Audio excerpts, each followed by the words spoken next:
Welcome to Pigskins and Pageantry, a podcast dedicated to all things SEC football. My name is Wes, and I'd like to invite you to join me, Jesse, and Matt each week as we discuss last week's games, news from around the league, the big games this weekend, and more.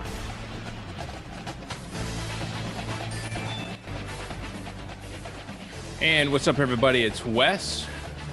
Welcome to this, our Season 4 finale. And the show where we talk about the recruiting classes and how each team fared. And who better to talk about it with than, as always, my good friends and yours. First off, Jesse, what's up?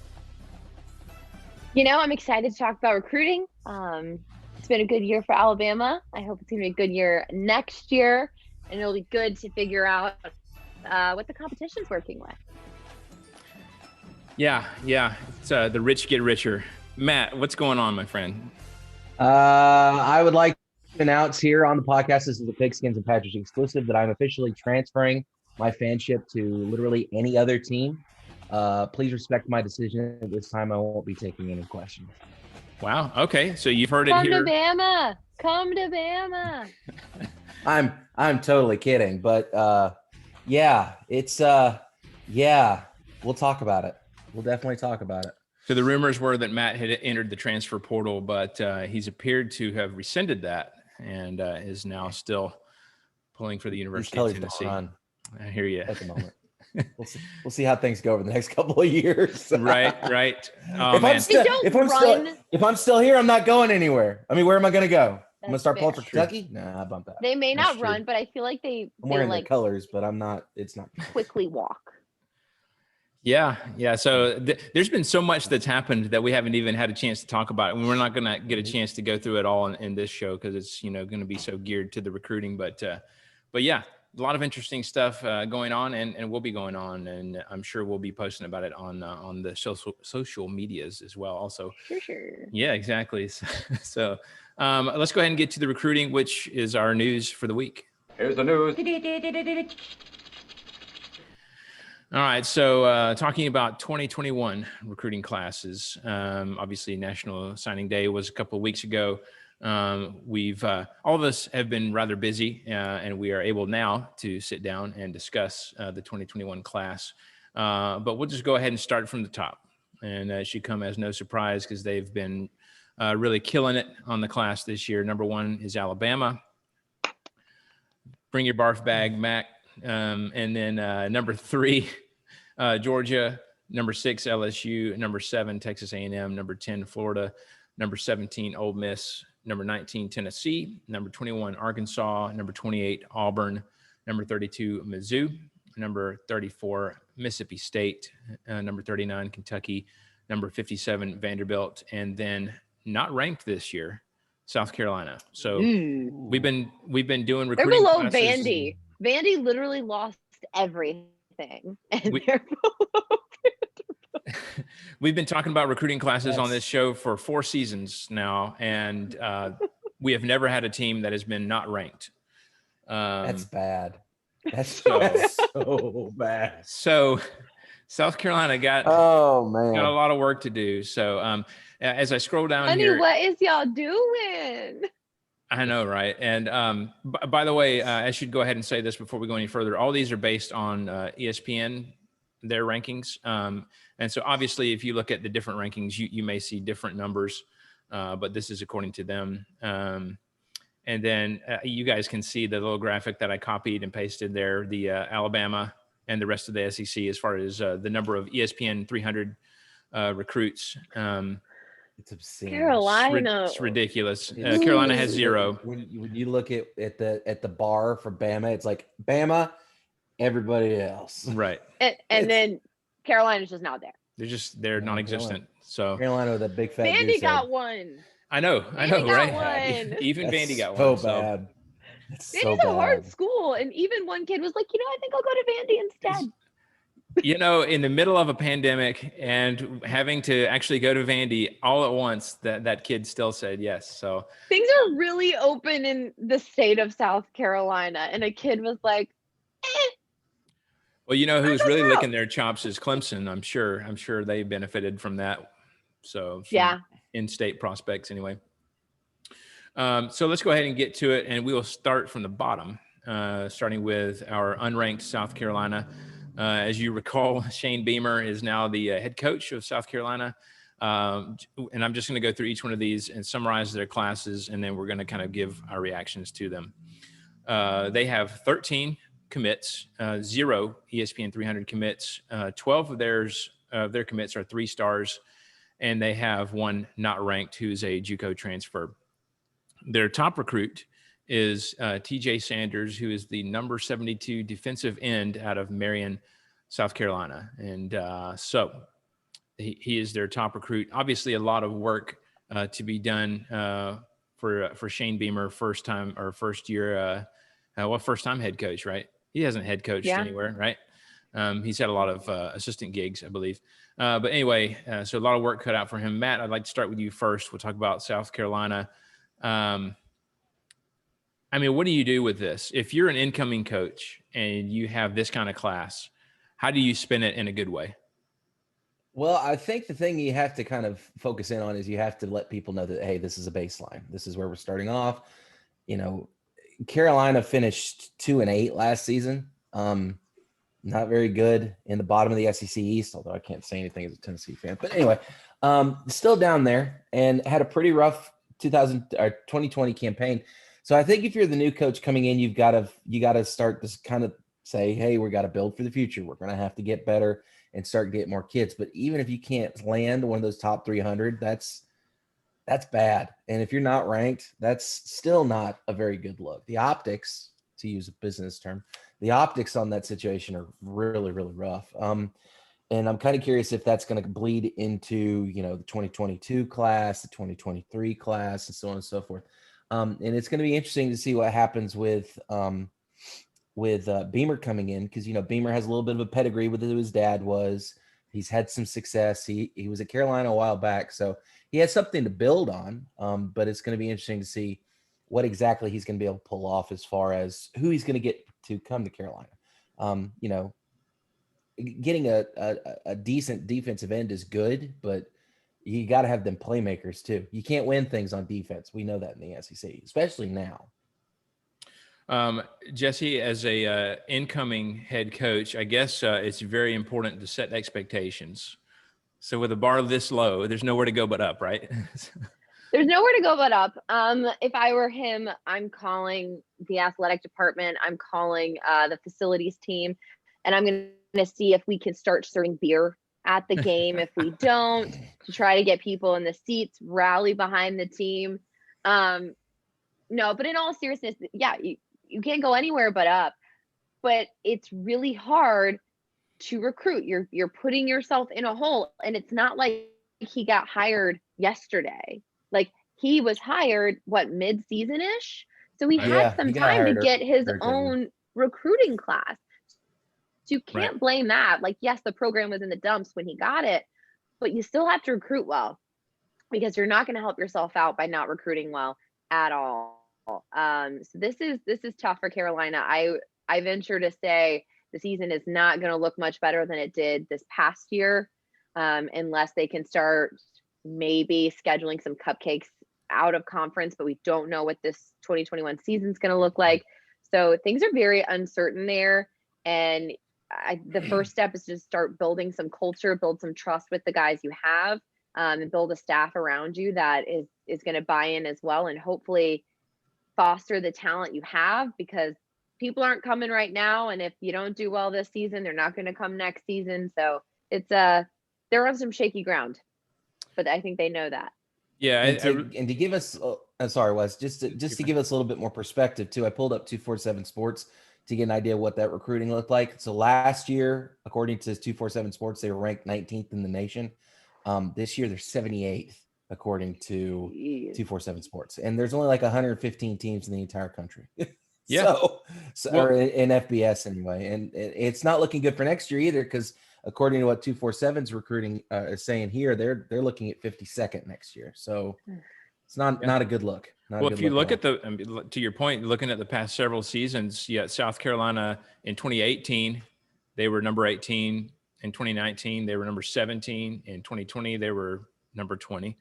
Yeah, I mean, it's just like from there to boom, just off the list. But they weren't doing great even with those classes. So I mean, Right.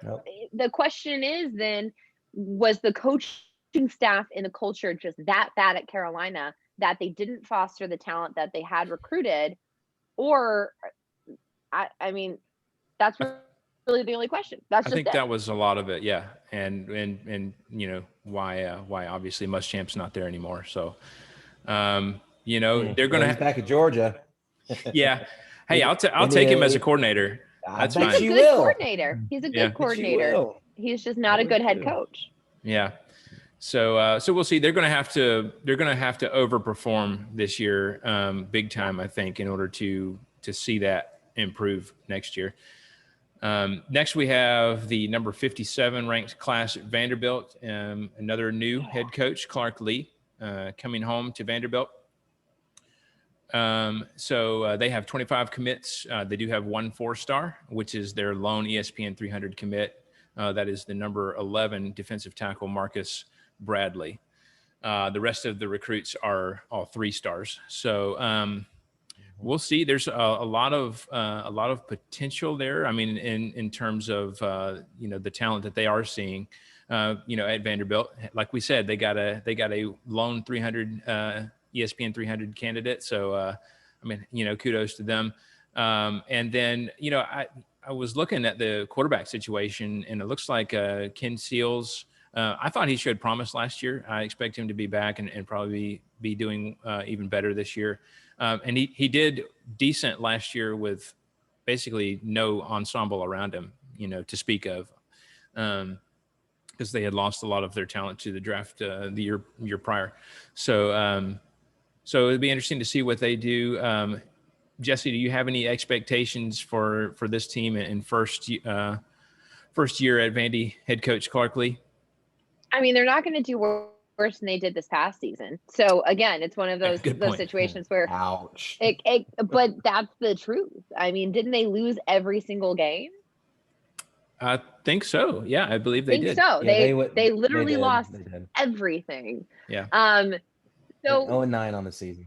So yeah, I mean, you could only go up from here. Hopefully, like I mentioned a few minutes ago, we can get some out of conference games, some confidence booster games, so that Vandy can get at least one win. Who knows? Maybe they'll play Carolina and then get a win there. I don't know. But I'm excited for them. There's a lot of new things happening with the head coach. And 3-star recruits are nothing to kind of scoff at. I mean, you look at someone like Amari Cooper. He was a 3-star recruit, and now he's an NFL wide receiver that does exceedingly well.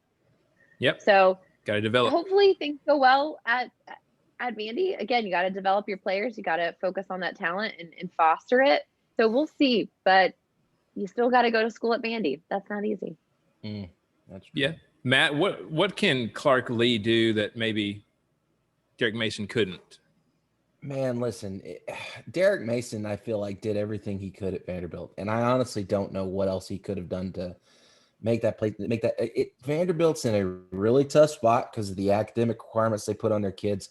Not to mention the fact they're playing in the toughest conference. Don't at me, Big 12 or Big 10, excuse me. They're playing in the toughest conference on the planet. Nobody at us. And it's one of those situations where I don't think you would have to have a generational coach come in, somebody who had never had a whole lot of experience, who suddenly was like the next Bear Bryant that showed up and somehow turned all these 3-stars into 5-stars and all that stuff.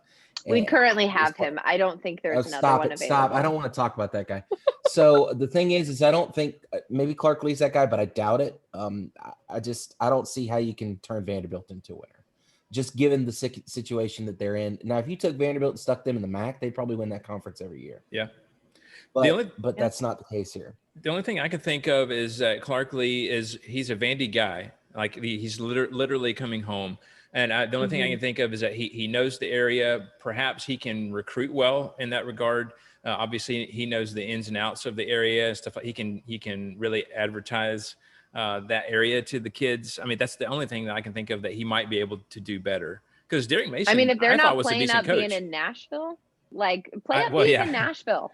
Right. I mean, if you're not, like, you need to. I know it's a tough school, but like also talk about all the tutors you have and like whatever.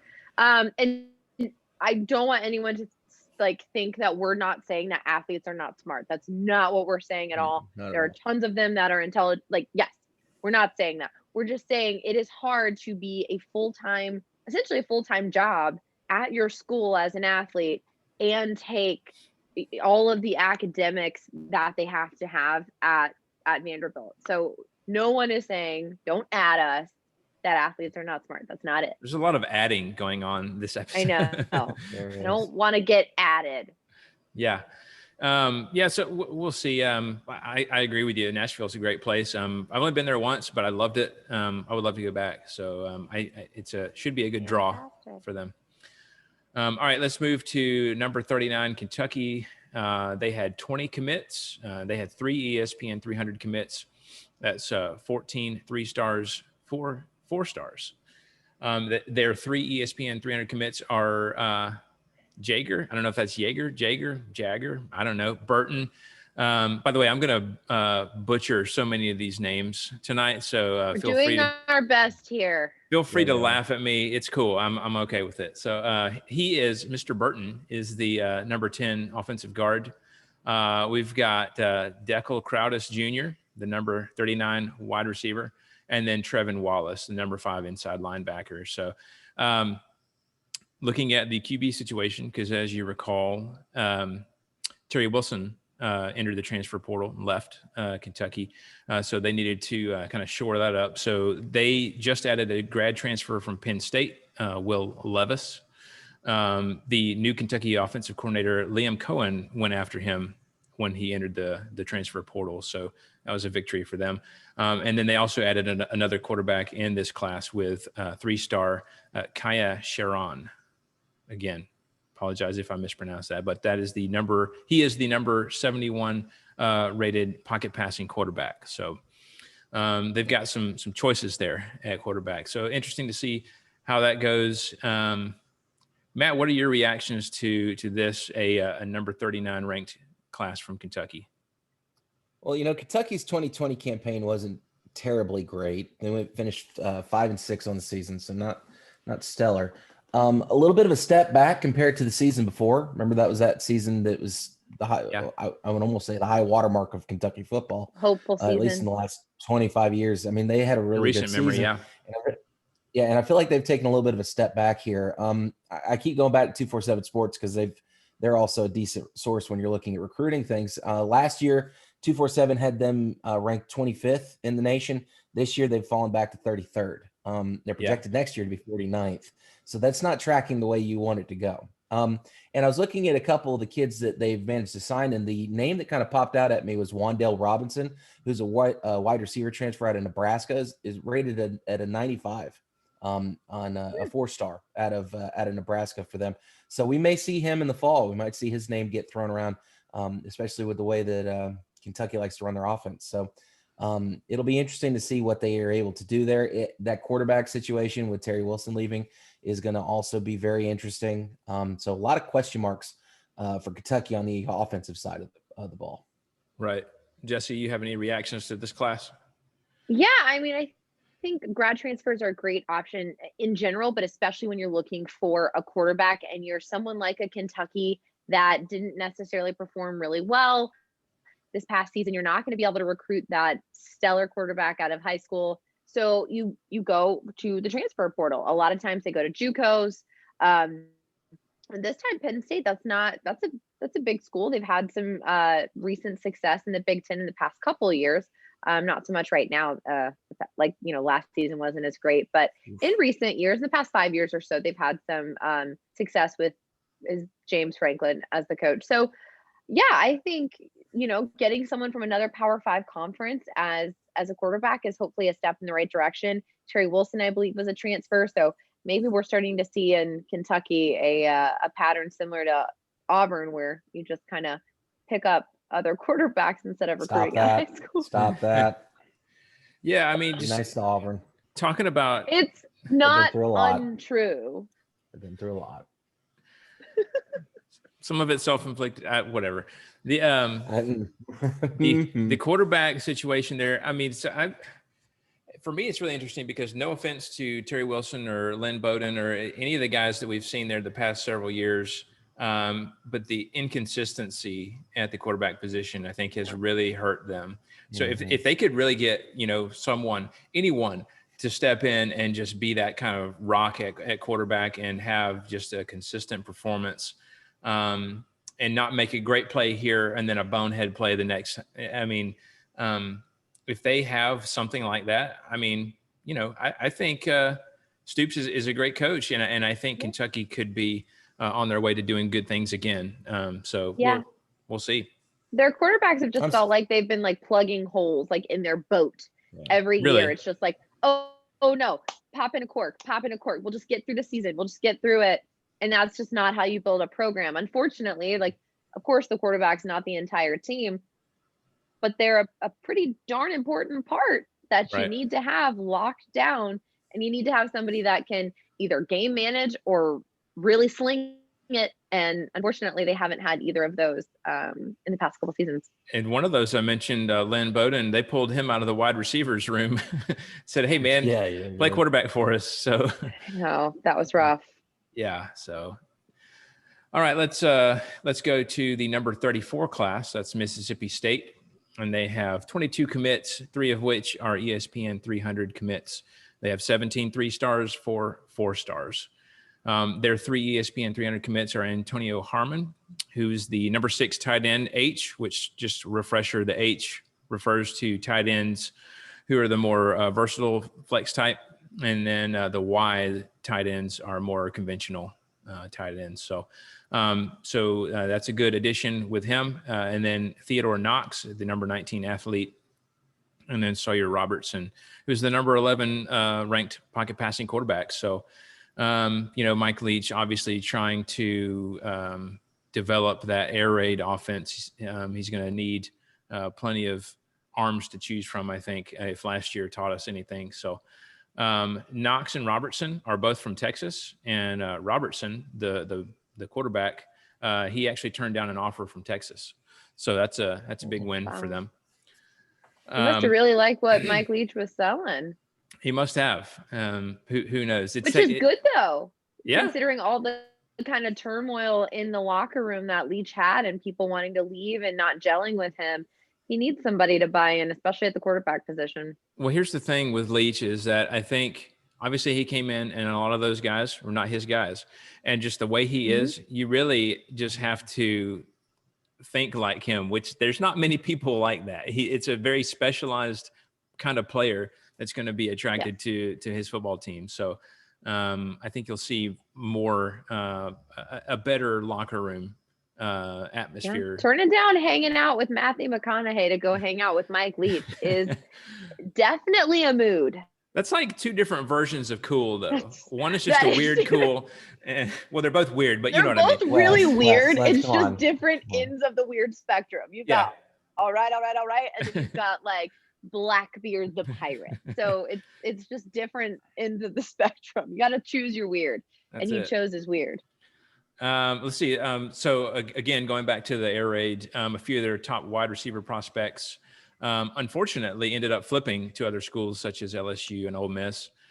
So we'll have to wait and see how they're going to do at the wide receiver position. I didn't see many extremely highly ranked wide receivers from this class, but obviously we'll see who steps up. DeLand High School in Central Florida added some defensive players to the mix for them. Recruiting from there, they got outside linebacker Tamar Rogers, and then they also got the number 3 inside linebacker from the JUCO top 50, and that's Deshaun Page. So I always like to see those JUCO pickups. I always pull for them. Let's see, Jesse, your thoughts on this class from Mike Leach? Yeah, I mean, it's a step in the right direction for sure. Like we mentioned, he's got to get his own guys in there. It takes a very special player to buy into the offense, a very special player to buy into Mike Leach. He's not everyone's cup of tea, for sure. I can only imagine his recruiting pitch when he's in Holmes or on Zoom or whatever it is, whatever they did this time. So it's good. He's got some guys in there. Again, a little worried about who he's going to have the ball thrown to.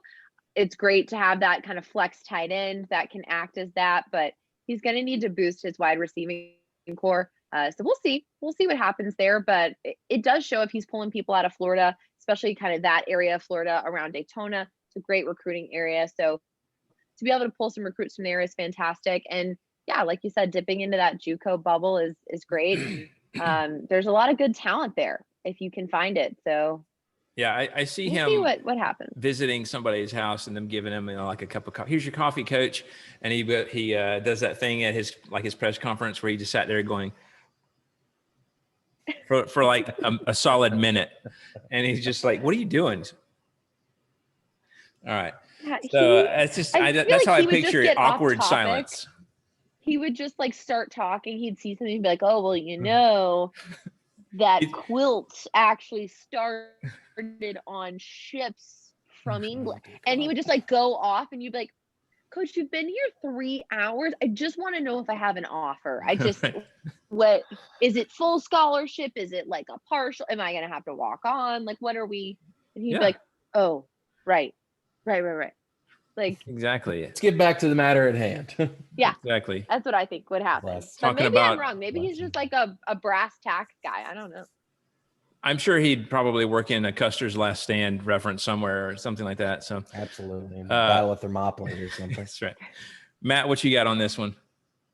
I'm looking at the list of recruits, and there's a lot of 3 stars, which isn't a bad thing. But a couple of these names pop out, like Deshaun Page we were talking about, and a couple others. And again, the transfers are always the ones that I'm always intrigued by. This Jalen Green kid out of Texas as a cornerback, came out of high school rated as a 4-star, has dropped down to a 3-star according to 247 Sports. But again, just bolstering that defense a little bit, looks like, with the cornerback. So that'll be good, especially when they start, having to play SEC defense. So this is Leach's second year, right? So this is his first complete cycle. Yep. So yeah, I think it'll be interesting to see exactly what they're doing. I know he's got a lot of kids from Mississippi, which is good because you want to keep that talent in state. I don't know how that compares to Ole Miss. Let me see.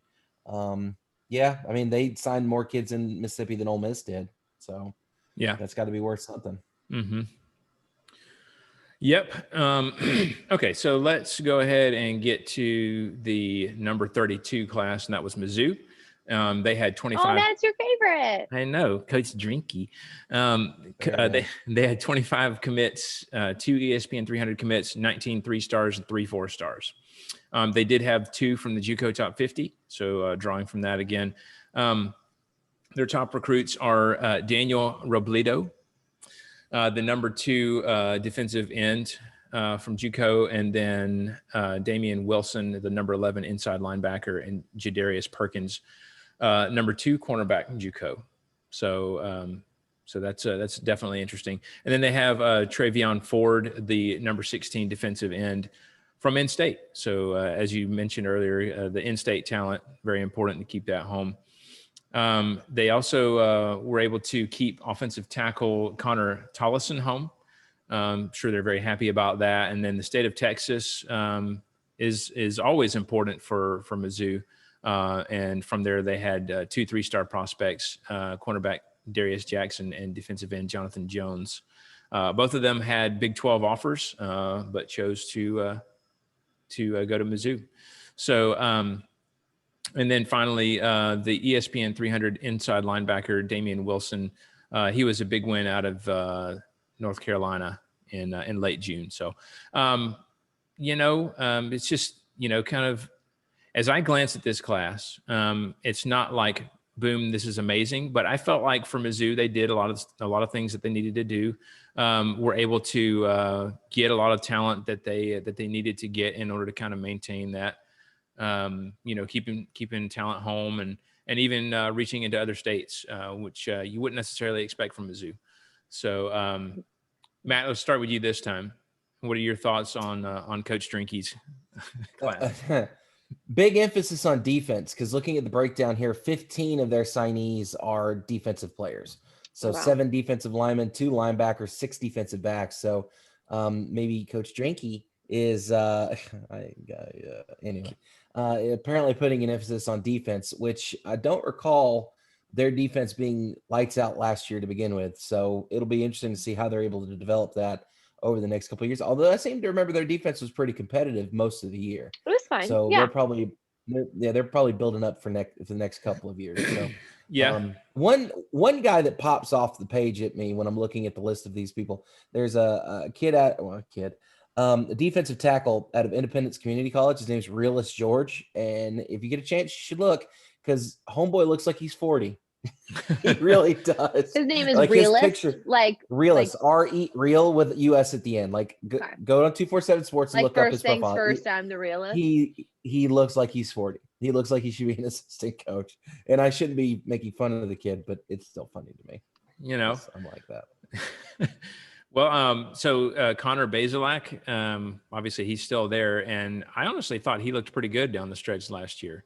Yeah, he came in and he showed off his arm, and I think he's going to be a good kind of rock for them at the quarterback position. We'll see how that works out. Jesse, were you able to find Realist? I found Realist. Yeah. Tell me I'm wrong. He looks like a coach. What's his last name? Realist what? George. Classic Yeah, I'm on George. 247, and it's just like his picture. But He I looks want like to know. an assistant coach. He went to Because I was looking, he went to Pace Academy, but at when? Because I mean, you still have years of eligibility. 1998. Yeah, you can still go. It's got to be the beard. I'm gonna say it's the beard, but man, It might yeah, be. you're He also right. just looks very like big and stern, and like if I saw this human, I would think that he's older than me and he is an authority figure. He was fun. We're following a rabbit trail here, as my dad would call it. Sorry. It happens. Realist apparently was at Miami and on their squad before he transferred to Independence Community College. So, and that was there you go. That was his first season at Miami was 2018, 2019. So Yeah, wow. Other than Okay, yeah. confusion about Realist's age, Jesse, do you have any thoughts on the class? Sorry, I'm like squirrel. That was just it was interesting. For Mizzou, to everyone else that's not Realist, and I hope he does well there. Good for you. He's been a lot of places according to his timeline. But yeah, I mean, again, not something that jumps off the page like you guys said, but something worth noting for Mizzou. And it's huge to be able to poach from other states, right? Like you need to get that talent from outside of your state. You obviously want to keep the talent inside your state, but to get prospects from Texas is huge. Everyone's going after Texas. You need to be able to convert there and get people into your program. So it'll be interesting to see. I would have assumed that we would have kind of boosted the offense a little bit more. I thought the defense was okay, but clearly defense was okay enough to recruit defensive players. Hey, Toughness Tuesday. Gotta Tuesday. Ew. gotta get them. Gotta circle the wagons. Stop. They've been circled. God help us. They've been circled. I can't wait for next year just for that. I can't wait for like all the montages and stuff. It's gonna be great. It's gonna be long. It's gonna be long. It's gonna be like a 5-minute clip by the time we get done. So all right. Let's go to number 28 Auburn. Brian Harson's first year head coach. 18 commits for Auburn. 4 of them are ESPN 300 commits, 11 3-stars and 6 4-stars. So kind of this first class of the Brian Harsin era has got a lot of defense in it. 3 out of the 4 ESPN 300 commits are defensive. You have defensive tackles Lee Hunter and Marquise Robinson. And then we got a fast 4-star cornerback, Tavares Dawson. ESPN 300 quarterback and previous Virginia Tech verbal commit, Demetrius Davis. He's the number 4 dual threat quarterback. He headlines the offensive side of the ball. So Interesting game plan there with the dual threat quarterback. Maybe shades of I know, right? Shades of headed back towards like maybe a Cam Newton style offense. We got except for this time they recruited their quarterback. Stop. So much I'm hate. shook. They had 4-star wide receiver Hal Presley. He's coming from Texas. And then I love how they word stuff. He comes with a college-ready body and strong hands. Like, what does that even mean? Okay, so, that just sounds weird. That makes I know. sensible. I don't like I that. know. Like, come on, ESPN. I don't know. Need an adult. Anyway, they also get the number 1 outside linebacker from the JUCO top 50 in Joko Willis. So that's cool as well. So who did I start with first last time? I started with you, Matt, right? Didn't I? Yeah, because we were talking about Coach Drink. Matt got us off the rails with realist. Yeah. I'm sorry. It was interesting. It was a fun little tidbit in the recruiting. I know everyone's gonna be like on their phones googling. Like, Jesse, I know you love to talk about Auburn, so let's start with you. And interesting as we were talking about that. Do you think is there like pressure on Bo Nix after a very subpar sophomore season after we thought he was, so great as a freshman? Yes. Do you think there's pressure? Yes. I think there is, they're doing a sweeps with the Bo Nix show. They are looking at the ratings. They're trying to see who all is watching, and a lot of people are watching. I think again too, it's a new coach coming in. So there's already pressure, right? Like you're not his guy and you need to prove that you're his guy. But just in case you aren't, he's recruited a dual threat guy that he thinks can get the job done. Now, it's going to be very hard to start as a true freshman, but wait, Bo Nix did it, so maybe this kid will. So if I'm Bo Nix, I'm a little worried. I'd never say it out loud, but I'm a little worried. I'm going to be in coach's office. We're going to be watching film together to make sure that my position is solidified. But overall, Auburn did better than I anticipated they would. I didn't think they'd be in the bottom. Like, they were definitely going to be better than Carolina and Vandy and all that.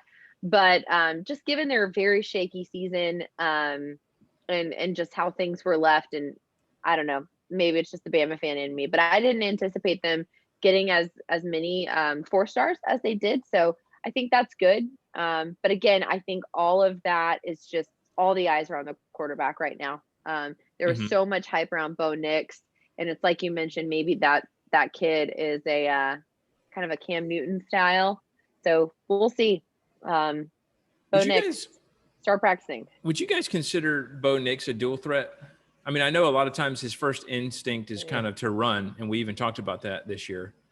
But would you consider him a dual threat quarterback? I wouldn't, because I don't think he's very proficient at it. Yeah. You put a little bit of pressure on him, and he's just like, and he that's true. Throws. I feel like there was a lot of scrambling done, but I don't feel like there was that dual threat. I'm gonna, bust a 30-yard run on you. I think if you're a dual threat, and maybe it's just me, I think there's a level of composure that comes with being a dual threat quarterback. Obviously, there's composure at the position anyways, but if you're able to do both, if you're able to kind of switch, scramble, and go, and you're able to actually execute, you have to have composure and execution. A lot of times you can still, compose yourself and get a play done, but the execution isn't as perfect as it is with a dual threat. I don't think his execution or composure are that of a dual threat quarterback. Yeah. Matt, what are your thoughts on not only that, but just this class as a whole? Well, Auburn's one of those places they always seem to recruit well. And, with a little bit of coaching turnover, it doesn't seem like they've lost a lot. I mean, you're picking up a bunch of kids. I mean, four recruits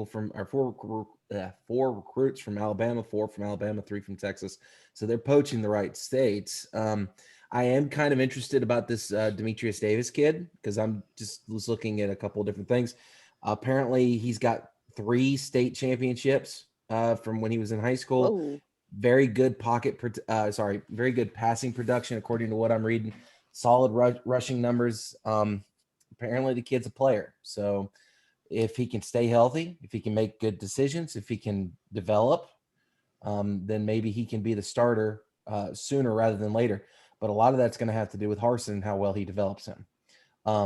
So It's just going to all come down to how well that gets developed, because the kid can be a 5-star coming out of high school, but if you don't do anything with him, then it's a moot point. Right. Cal's opinion. Interesting to note here. So a lot of defense, and remember who's at defense now, Derek Mason. That's right. I forgot. And so, I mean, I think this is going to be a really tough defensive Auburn team. And if they have that coupled with maybe this new guy works out, at quarterback, or maybe Bo Nix steps up, I don't want to say it, but Auburn, they have potential. And granted, we don't even know that much about. They always have potential because they sold their souls. Well, so they're the one team that pulls off random stuff, and everybody knows it. Whatever reason you believe that is so, I say sell their souls and sacrifice sweater vest. Sweater vest is gone now. I know. So, so what is it? What's it going to be? I don't know. Interesting. Maybe they're just Derek Mason's like, it's okay. We can sacrifice protein shakes. I'll help you. We'll pour one out. We'll pour one out. Pour one out for Gus. There you go. Oh man. Sorry. Yeah, we'll see. I'm derailed. I think. Oh man, we can't make fun of the sweater vest stuff anymore, can we? We can't. I don't know what I'm gonna do. Arthur Gustavo Malzahn III, all that stuff is just gone.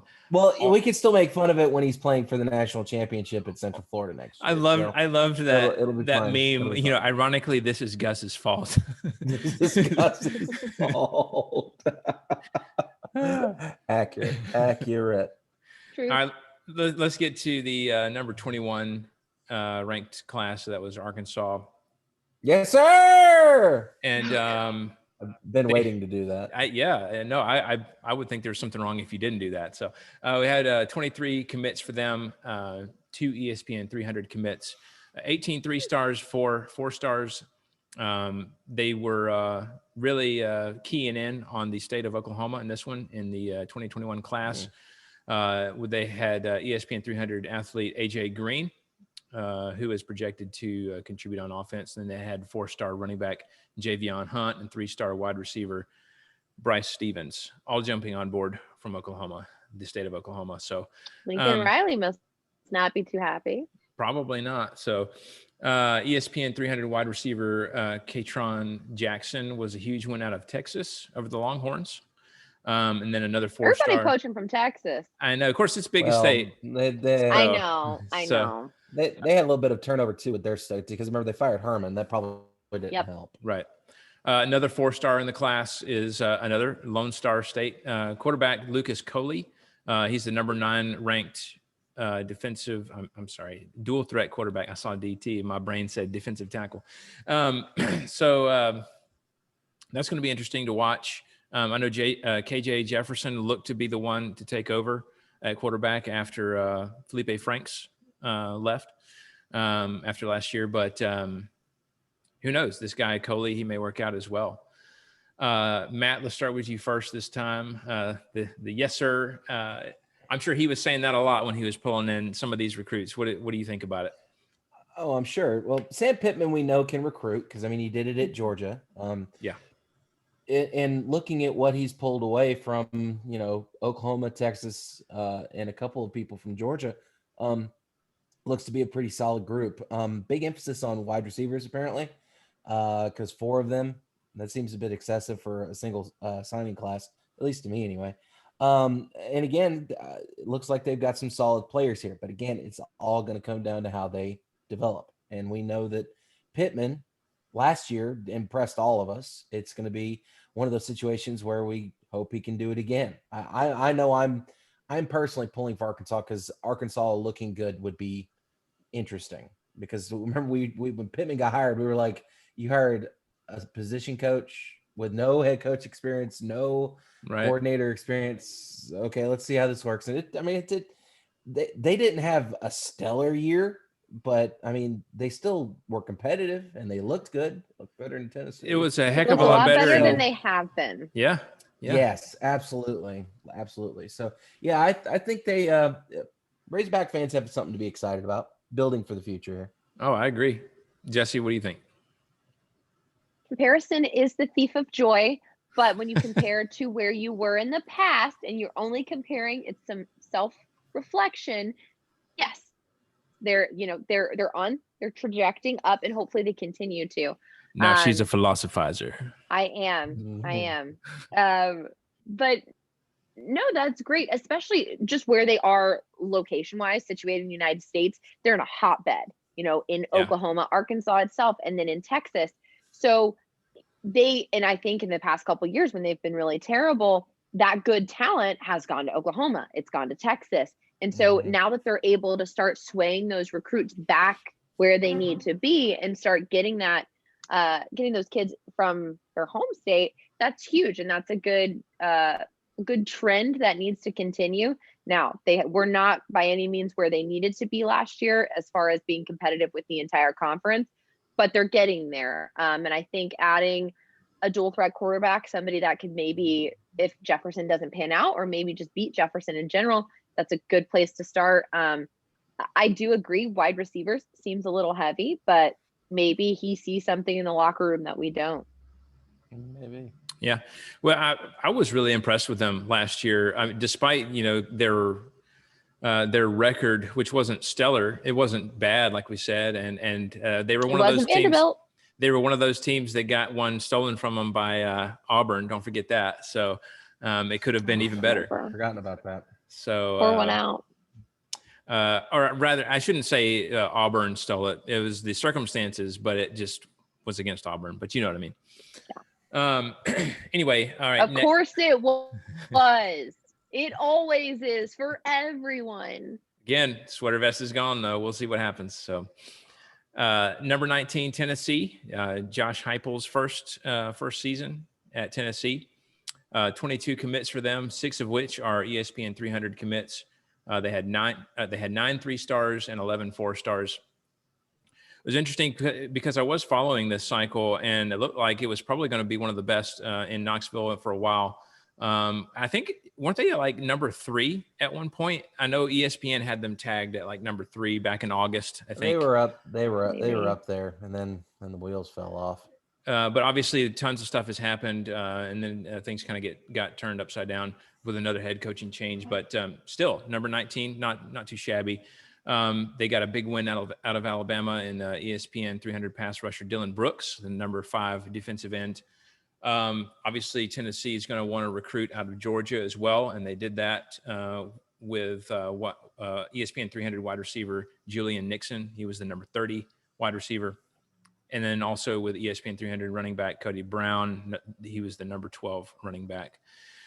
Both of them came from there. So North Carolina, always important as well. And they got ESPN 300 athlete Cayman Marley, the number 15 athlete.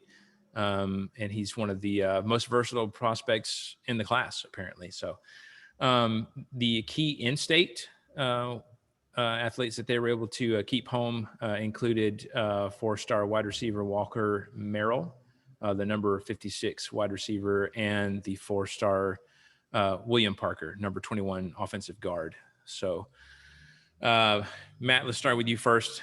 Tennessee, what are your thoughts? Okay. I don't. None of that excites you? No, it's not that. It's just as a Tennessee fan, I'm looking at my program and I'm going, I have no idea what's happening. No clue. No idea what's happening at all. Looking at these names, looking at these ratings, I mean, yes, 4 stars are great. It looks like we're getting a little bit of a shot in the arm as far as our defense goes. 4-star inside linebacker, a couple more players here and there. I know that Heupel's offenses in the past have been bombing offenses that put up a lot of points. Granted, that's in Central Florida. I don't know how well that's going to translate to the SEC. I mean, we remember that Mike Leach was going to reset the SEC offensive records, and then we all saw that turned out. So yay. Yeah. I don't know what to make of any of it. You did better than Carolina. That's true. That is true. I just feel like I've been in this weird kind of, I hate to use the word ambivalent, but I feel like that's kind of where I'm at. I'm like, this is great. Okay, we'll see what happens. Come on, fine. Everything's fine. But I don't know what to make of it. To that point, though, we've tried a lot of, things, and I'd say that his style is very much different from Pruitt. So, who knows? Maybe that's the shakeup that they need, and we'll see. So I know there's been a lot of talk on Vol Twitter. I'm still paying attention to Vol Twitter. There's been a lot of talk about these position coaches that they've been hiring and the coordinators and whatnot. And there's been a lot of, I hate to use the term knob polishing, but there has been a lot of knob polishing when it comes to saying this coordinator put up these kind of points at their previous school and this offensive coordinator did this and this. And then I'm like, all of that's outside the SEC. So we have to temper our expectations a little. So, yeah. I'm not gonna lie to you. I am not very optimistic. I wasn't real thrilled with that hire to begin with, but then again, they could have resurrected the body of Bob Nealand and rolled it out on a cart, and I probably still would have been like, this is gonna be all right. I guess we'll see. This is fine. Yeah, everything's fine. Yeah. So I don't know. Yeah, Jesse, just looking at these numbers here, what do you think? Yeah, I mean, 19, not bad. Could have been a lot worse. But here's the thing too, is when Jeremy Pruitt was hired, he was coming out of Bama as a coordinator and got hired in like January. And he was still able to pull off a top 25 recruiting class his first year starting in January. He's, one of those Saban disciples, a lot of hype. Everyone's like, he pulled off a top 25 recruiting class. He played under a national championship winning team and coach that is historically great at fostering coaching talent. And it didn't pan out. So I understand fans on Vol Twitter, on everywhere in the Vol universe, being a little apprehensive and unsure because, since 2009, there's been 7 coaches, head coaches. That's a lot. That's a lot of turnover. And that's hard to build up that legacy in your program, in your players, because your players help in recruiting too. So it's not that Tennessee in the past has not had the talent. They've certainly had the recruiting talent. It's just fostering it. And I haven't seen enough of the new coach, and I don't know enough about him to know if he's going to be able to, number one, foster the talent, but number two, truly change the attitude in that locker room and on that campus. Because right now I get the feeling it's not great. And that is half the battle. I think part of it is just kind of possibly even changing the attitude in the locker room, which, don't get me wrong, I think Pruitt is a very competitive individual. I think he's a good coach. I don't think he's a very good head coach, just from what I've seen in reactions to people who have had to work with him. It seems like he's a very difficult, and as we said, it can be very good for a certain type of coach, but you can't have that kind of personality as a head coach. There are those that are meant to be coordinators. Will Muschamp, Jeremy Pruitt, Jim McElwain. I mean, gosh, I'm literally naming so many like Sabanites, but a lot of the these ex-Florida guys, coaches too. Right? Yeah. But I mean, for a while too, in a big caliber program, Lane Kiffin was the same way. So sometimes you're made for middle management. Not everyone is made to be at the top of the pyramid. That's why the pyramid's so small. It's true. Not to mention that last week there was an article that came out that I can't remember which assistant coach it was, but there was an assistant coach that worked with Pruitt his first year, and apparently Pruitt ran a very sloppy shop, is what that guy said. Now, again, take that with a grain of salt, but given what's happened at Tennessee and given what we've heard and all the other stuff, Pruitt wasn't the guy. So, yeah, time to move on. And I bet Heupel buy into the Heupel. I bet Heupel knows what asparagus is. Oh God, it hurts. It hurts so bad. Oh, buy into the Heupel. God Almighty, please. Are you going to get that shirt? No, I'm not. Not doing that. Not buying any more Tennessee stuff until they figure their stuff out. So they almost had to break out the censor button there for my mom, Wes. He probably knows what asparagus is.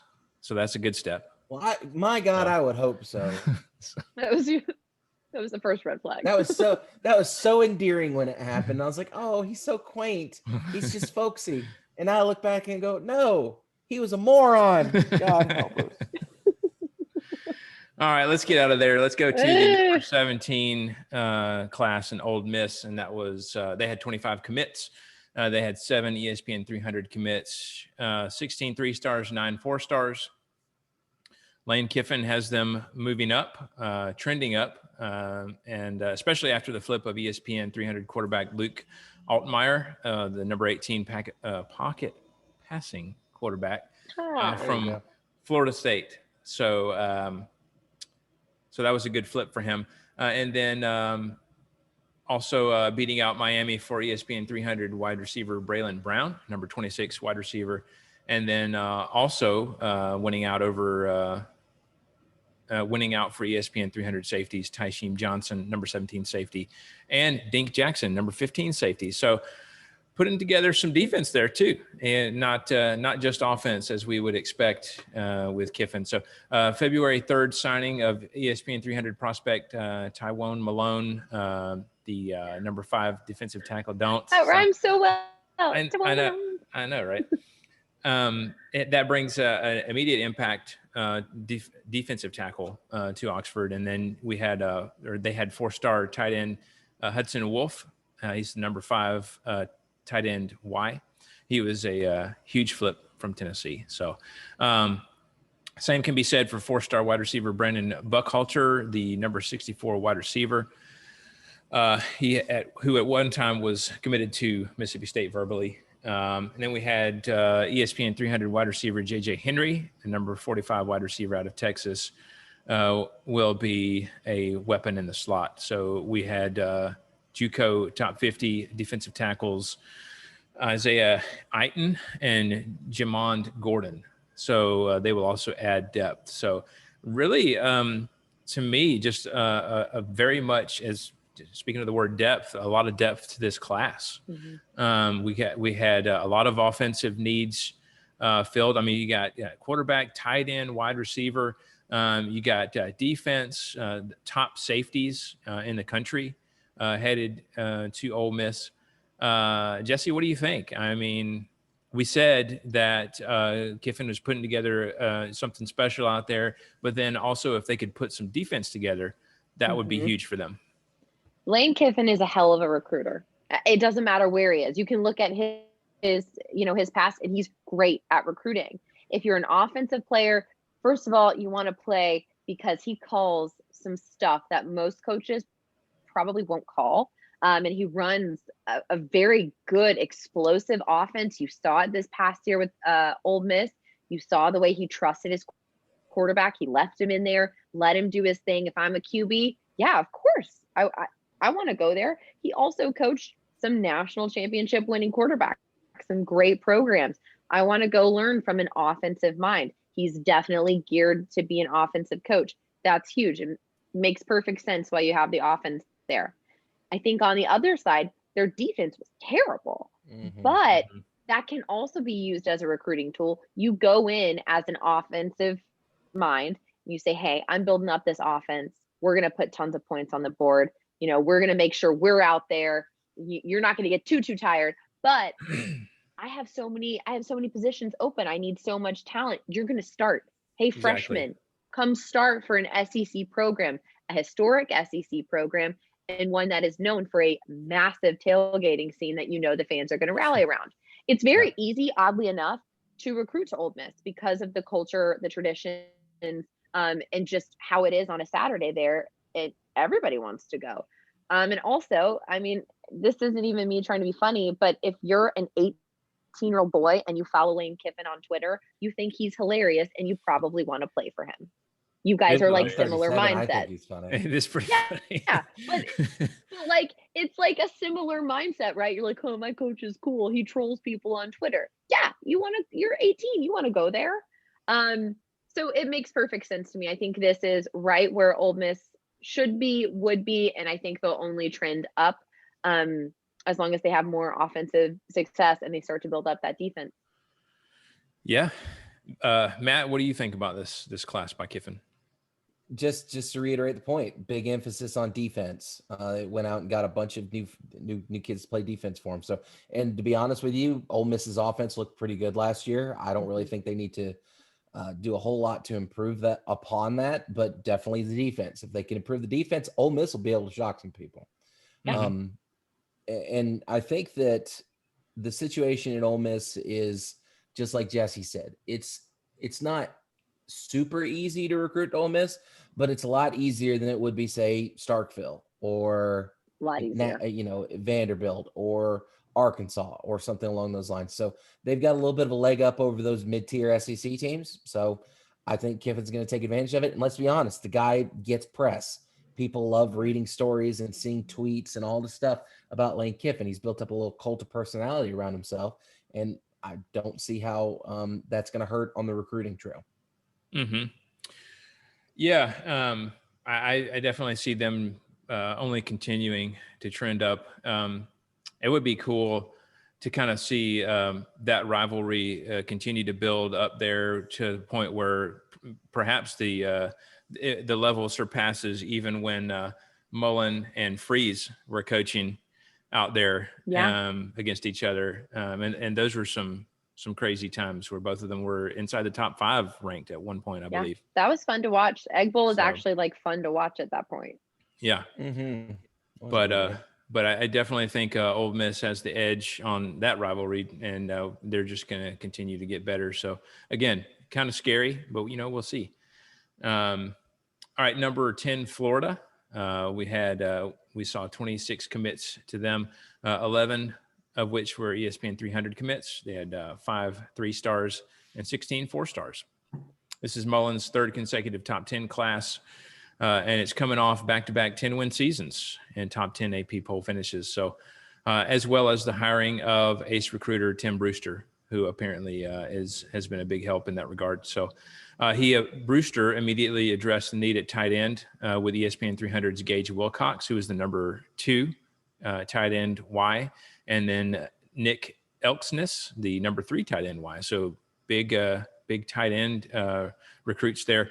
And then 2 quarterbacks in this class. We saw ESPN 300 Carlos Del Rio, number 12 pocket passing quarterback, and then 4-star Jalen Kitna out of Texas, who is the number 24 pocket passing quarterback.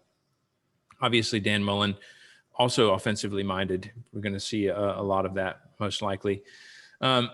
Two huge early August wins came from South Florida and ESPN 300 defensive backs and high school teammates. Jason Marshall, number 1 cornerback, and Corey Collier, the number 3 safety. So that was big in getting both of them to come. ESPN 300 wide receiver Dejon Reynolds, number 36 wide receiver, is out of Georgia, the powerhouse high school Grayson. And then 3rd ESPN 300 wide receiver is Marcus Burke, the number 48 wide receiver from Jacksonville school Trinity Christian, who is also a powerhouse in the high school community. So ESPN 300 Chief Borders is a versatile jumbo athlete, number 9 athlete. He projects as an outside linebacker. And then ESPN 300 defensive end Jeremiah Williams, the number 12 defensive end, will bring edge rush ability. So in addition to that, they have a solid secondary group, which is made up of LSU Flip, Dakota Mitchell, and 4-star safety Donovan McMillan. 4-star defensive end Justice Boone, and it was a big win out of South Carolina. They expect big things from him. So a lot of names in here, but I saw a lot of offense, which you would expect from Mullen. And then obviously they're trying to build on some defense, which we saw lacking last year. So let's see. Oh yeah, Matt. Yeah, start with you this time. What do you think about this number 10 Florida class? Again, another top 10 class for Mullen. Well, again, Florida is in that top tier, as much as it kills me to say that, in that top tier, the SEC with Bama and Georgia and everybody else. So they're going to get these recruits. I think Jason Marshall is going to be a big part of their defense for the next couple of years. I mean, 5-star cornerback coming in. if he progresses like he should, then he's going to be somebody that's going to be a name that we're going to see for a while. The one that popped off the page when I was looking at is Demarcus Bowman, who's a transfer from Clemson, who's a 5-star transfer.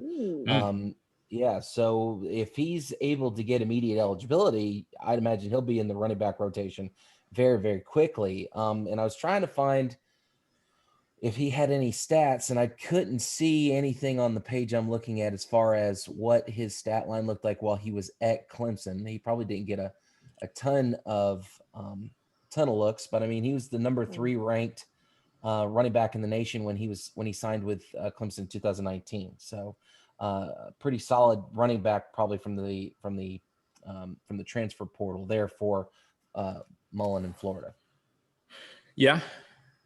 Jesse, what do you think about this class?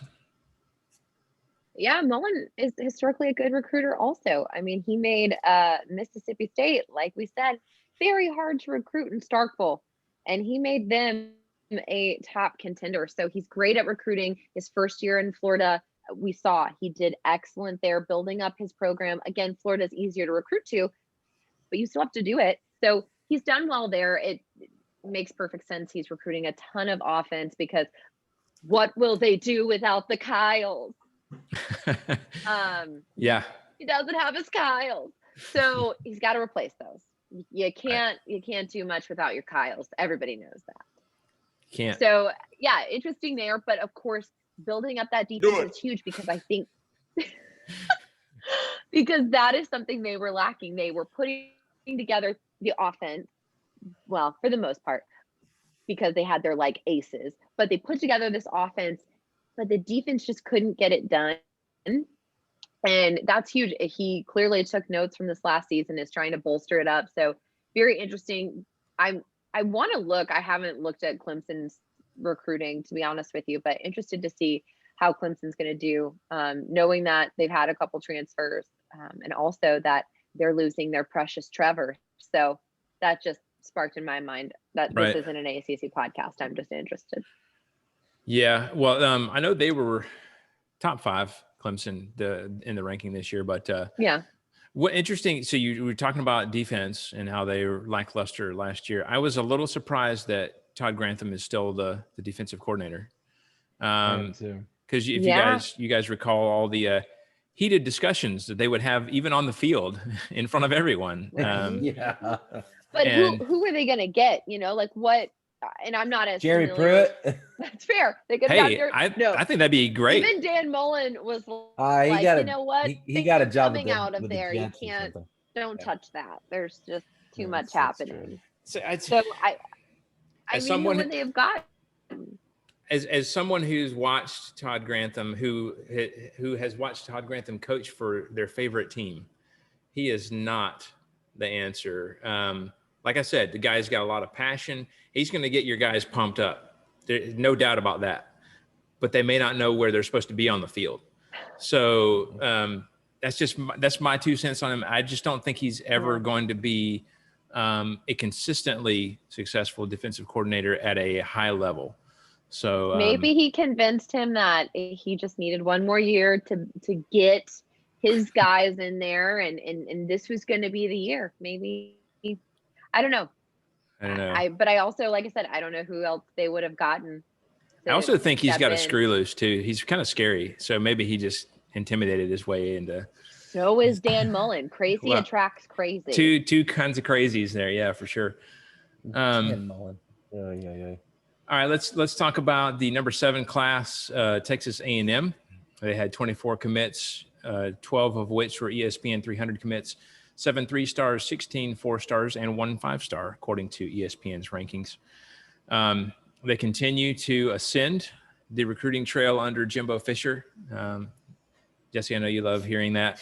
The third, I'm waiting for Jesse to say some disparaging remark about. I'm trying so hard. I felt like Jimbo and I got to like an okay place at the end of the season, so I'm just like trying really hard. You did. It was amazing. I think you agreed with him multiple times, and it was scary. I did, but it's only because we both were hating on Ohio State. So That's true. There's nobody else that you would love to like be friends with in a moment than someone who has a mutual hatred for someone else. That's it. That's what we got. We weren't friends. We just had a mutual hatred. Frenemies. They're frenemies. The enemy Yeah. of your enemy is your friend. Yeah. So Exactly. Jimbo Fisher is my friend to me. there you go. So again, his third straight top 10 class locked up. He had explosive 5-star defensive lineman Shamar Turner sign, the number 4 defensive end and their lone 5-star. That was a massive December victory over Texas and Alabama, as was ESPN 300 defensive end. Here's the one, Tunmise Edeleye. I have no idea if I pronounced that correctly, but I gave it. I bet that sounded on the money to me, Wes. We're so sorry. We're so sorry. I know, if that's not it at all, please forgive me. Number 6 defensive end over other SEC foes on that signing day. So big win for them there. And then the addition of Elijah Judy, number 20 defensive end. Any relation to Jerry? I don't know. You'll have to look that up. He is the number 20 defensive end, gives the class 4 ESPN 300 commits in the defensive trenches. So that's impressive. That's something. And then we had ESPN 300 quarterback Eli Stowers, number 5 quarterback, dual threat quarterback.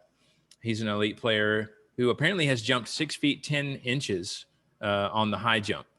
So it's pretty impressive. ESPN 300 wide receiver Shadrack Banks at the number 6 athlete is a versatile player, could develop into a linebacker. So we'll see what happens with him. They went to South Florida for Miami Central running back Amari Daniels. He was the number 15 running back. And then ESPN 300 safety Kendall Daniels, number 8 safety, was a huge get out of Oklahoma over Big 12 and SEC competition. So ESPN 300 Ruben Fothery, the second, number 19 offensive tackle, is a talented in-state offensive lineman. So, by the way, the fun of this is mispronouncing all these names this episode, and then next year hearing how they're supposed to be said.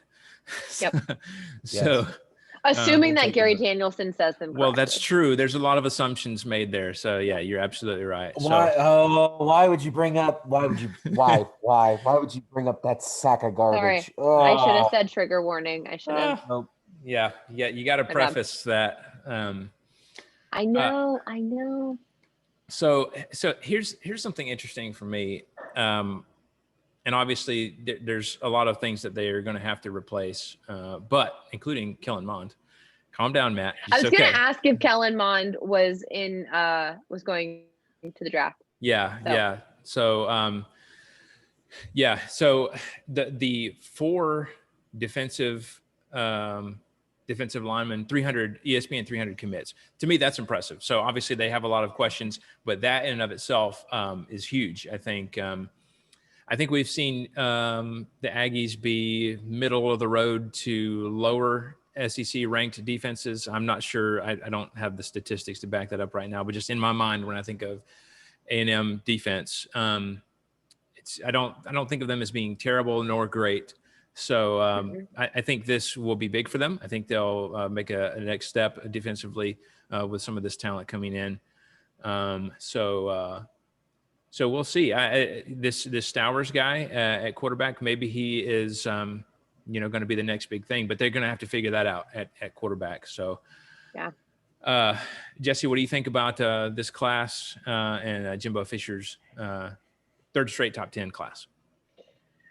Good for Jimbo. Keeping those good vibes going. Trying so hard. But no, quarterback's huge there. I was never super impressed with Kellen Mond. I never thought that he quite lived up to the hype. He did better this past season, but for me, it was never the guy that I thought he was supposed to be. So yeah, it's going to be interesting to see now what they do with this prospect. And I don't know who is honestly sitting behind Kellen Mond. I can't remember off the top of my head. So, I mean, it's wide open at QB, if you ask me, there in College Station. But again, yeah, defense is another place. And I think we're kind of seeing that trend as we go through this list. And we talked about it a ton last season. The defenses in the SEC were not great. They were not the defenses of SEC past. Everyone bolstered up their offense. We were all just scoring constantly. And it was like we forgot about defense. And now everyone's like, oh, maybe we should get defense. That'd be good too. We got the offense, but we should also keep the defense. They're not mutually exclusive. So I think that's kind of the trend that we're starting to see here. And I would prefer it if A&M stayed middle of the road. But they seem to be trending especially in the upwards. West, right? So right, yeah, I was just don't love that. We had some listener feedback from Jackson Lafferty on A&M. He's an Aggies fan. He said A&M really needs to work on their O-line. They got a few promising recruits and a transfer from Tennessee, so they'll also need to find a QB who wants to take risks. In his opinion, Kellen Mond was too conservative of a QB to make big plays. So I kind of share those sentiments a little bit about Mond. Yeah. I felt like, especially after seeing him in his first season, I believe, to me, I just thought that the sky is the limit for this guy. He looked, making plays left and right against quality teams, and then it just seemed to kind of taper off and not really realize his full potential. Is that him or is that Jimbo Fisher though? And I'm not trying to come for Jimbo. I know that's what it sounds like. It always does. But you look at even Jameis Winston. Jameis stellar that 1 year, and then it's like the rest of the time at Florida State was nothing. There was no development of talent. So I wonder if he just has to have that ace that comes in and he doesn't really have to do much with. Maybe. And then there's not a lot of development, but we'll see. That's interesting. An interesting thought because, Jimbo is touted as this, offensive guy and developer of quarterbacks and stuff like that. And so we'll see. This is really, especially with this guy, this new guy, Stowers coming in, we'll see how he develops that guy. So. It's easy to have a Triple Crown winner when they come from amazing stock. They've had the best trainers until they get to you buy them and then they win a Triple Crown and you're like, wow, that guy, he does it. And it's no, not really. He just got the right horse. Right. And so, is he building off of the successes of coaches that have had these players beforehand and leading up to this point and their natural talent, or is he truly developing these players? Right. I know so many A&M fans are about to come for me. Probably. But just think about it, A&M fans. Just marinate on it. Yeah. Matt, what are your thoughts on this class by Jimbo? Jesse, you're already in dangerous territory going after them because they probably already don't like you because of what you say about Jimbo to begin with. But, that's fine. Again, I feel that, Tennessee.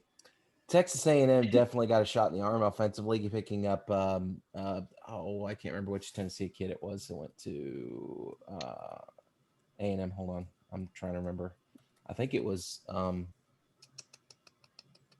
Jameer Johnson. Yeah, Jameer Johnson. So he was that'll be a big deal for them. Again, this is a situation where the rich get richer. I mean, A&M last year should have been playing in the playoff. They should have got a little extra oomph from that to begin with. And I don't foresee them slowing down. I mean, Jimbo's won pretty much everywhere he's gone, I think. Although the tail end there at Florida State was kind of iffy, and there's a lot of questionable stuff that happened as far as that goes, especially throwing out your Christmas tree a couple days before you should. But anyway, I'm left the program in shambles. Yes, in ruins would be a better word. Yeah, they're still trying to recover from that. Is he going to do that in College Station? That's the real question. But yeah, it's one of those situations where if he's able to develop and if he gets the right horse, A&M's going to be hard to beat. Yeah. Is this particular angle going to be continuous over the next couple of years? We'll have to wait and see. But I mean, Jimbo's got a picket fence around Texas right now. And Texas is a recruiting hotbed, and you're outperforming Texas, Rice, and all the other big Texas schools, and you're getting all the recruits. Yeah, you're probably going to be doing pretty well, and Jimbo is doing pretty well, all things considered. Yep. We'll see. I mean, again, I really don't have anything to add to that. Like you said, the rich kind of getting richer there. So, all right, let's go to number 6, LSU. 23 commits for them. 15. Oh yeah. Why are you confused? They had a bad year. Her confusion is their ranking after that horrible year. No, listen, it was a fluke. It was a fluke. Listen, listen, Coach O sat down and went, and then they signed I like think the kids 30,000. just didn't know what they were agreeing to, right? Like It's they were just like, fine. oh, You're- did he give me an offer? I have no idea. He had a smile on his face and he said, "Go Tigers." So And then they were like, yeah, go Tigers. And then everyone's like, oh, great, you're going to LSU. And they're like, I didn't. Is that what he asked? They have no idea. yeah, 15 of those 23 commits are ESPN 300 commits. 7 3-stars, 16 4-stars. State of Texas, always big for the Tigers. They landed ESPN 300 quarterback Garrett Nussmeier, the number 14 ranked pocket passing quarterback. And then ESPN 300 outside linebacker / defensive end Landon Jackson. He's apparently the number 8 ranked defensive end. Then they also showed national reach, as it were, by reeling in the number 1 safety. What are you laughing at? It's just funny you mentioned Landon Jackson. You'll see. Keep going, Wes. Keep going. Okay. All right. Yes, number 1 safety Derrick Davis Jr. from Pennsylvania. ESPN 300 running back Corey Kiner at number 9 running back from Ohio. ESPN 300 running back Armani Goodwin, the number 6 running back from Alabama, and ESPN 300 offensive tackle Garrett Dellinger, number 6 offensive tackle out of Michigan. They were able to. Oh gosh. Okay.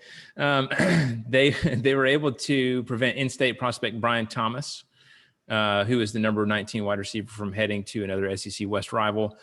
Key pickup that came after National Signing Day. He gives the offense a tall target with good speed. That's how he was rated, and also a wide catch radius for him. So ESPN 300 defensive tackle Mason Smith, the number 6 defensive tackle, was a must-win over Alabama on signing day. And then ESPN 300 linebacker Xavier Carter, and in-state 3-star defensive end Savion Jones are quality edge prospects. ESPN 300 wide receiver Chris Hilton, number 29 wide receiver, adds elite quickness to the class, and an in-state ESPN 300 athlete / safety Sage Ryan, who's number 5 athlete, was also a big win over Alabama. They had ESPN JUCO top 50 inside linebacker Navante Strong. Is expected. I was just holding my breath because I don't know how to say it. He's expected to work his way into the 2 deep quickly. So a lot going on there. I'm a little surprised. And as you can see, I mean, there's a reason why I kind of have to make a list of it, because there's just so much in these. So while I click on the link to look at Landon Jackson, Matt, what are your thoughts on this LSU class? I know that a lot of us looked at this and immediately went, huh? Because especially after LSU went 5-5 last season and looked bad. Straight trash. It was a fluke. It was 2020. 2020 was a wipe-off year. And I for one, 2020 as far as football went. I don't want to wipe anything off. I can't. I'd like to forget it mostly. Absolutely. Yes, please. And so LSU is one of those teams they don't have trouble recruiting. Coach O is able to recruit. We've seen that they've gotten players and they've picked up some more here. A lot of wide receivers, 6 of them. That seems, again, a bit excessive, but maybe they know something we don't. And again, they picked up most of their in-state talent. So usually, especially with a recruiting hotbed like Louisiana and Texas and Florida and all that, if you can hold down the top kids in your state, you're going to be doing pretty good. And, they didn't have to go too far to get what they needed. So I, for one, am not too shocked, because I kind of anticipated that LSU was going to have a little bit of a bounce back because of what happened last year. But again, just as long as they develop, I don't see LSU falling off the wagon anytime soon. You mean? Yeah. After they get back on it? Exactly. You got to give them some time. 2020 was a weird year. It was. Very weird. Jesse, your reactions to this class? I know what your reaction is. You were shocked, but other than that, I mean, but so yeah, it's shocking because they were just so bad. But I think maybe people have the same reaction Matt does, where it's like 2020 was a weird year. Remember 2019? It's just like, oh yeah, Yeah. The golden year. So, and Coach O is a great recruiter. He's fantastic at it. He's an interesting guy. He's a very passionate guy. So I understand why players want to play for him. And again, it's like you mentioned, getting those kids out of Louisiana is huge because they get poached and they are stellar in other places. We just had one win a Heisman out of Louisiana. So, I mean, it makes perfect sense. Again, they're so close to Texas. That's a huge recruiting bed for them. So to pick up players from there, because like you mentioned, when we were talking about A&M, the rest of Texas, not doing so hot. Nobody wants to stay in state because they're not doing great. It'll be interesting to see if they can kind of get back on the wagon, take this new recruiting class, develop the recruiting class from last year, and start to get that momentum rolling again. But it's never going to be hard to recruit in Death Valley. It's an electric place to play. As a player, you want to play there, and the fans are insane in a good way as a player. So I get it.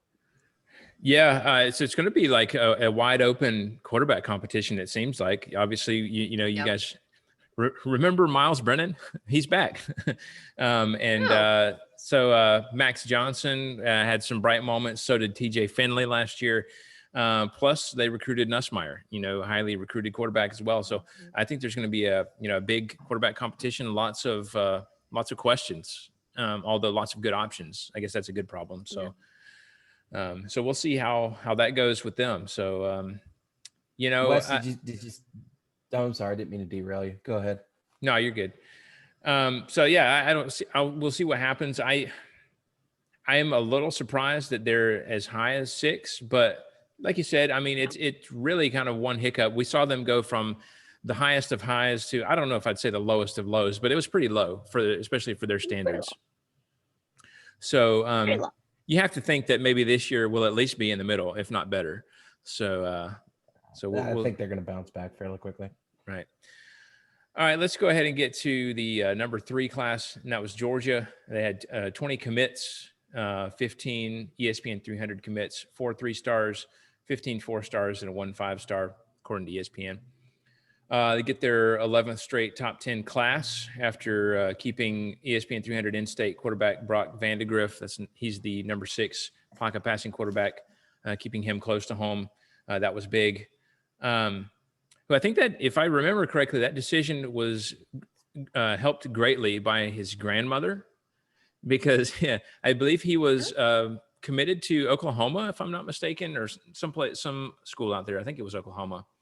And his grandmother commented at like Thanksgiving or something like that, just how much, how hard it was going to be with him being gone from home and stuff like that. And like, apparently she guilt tripped him.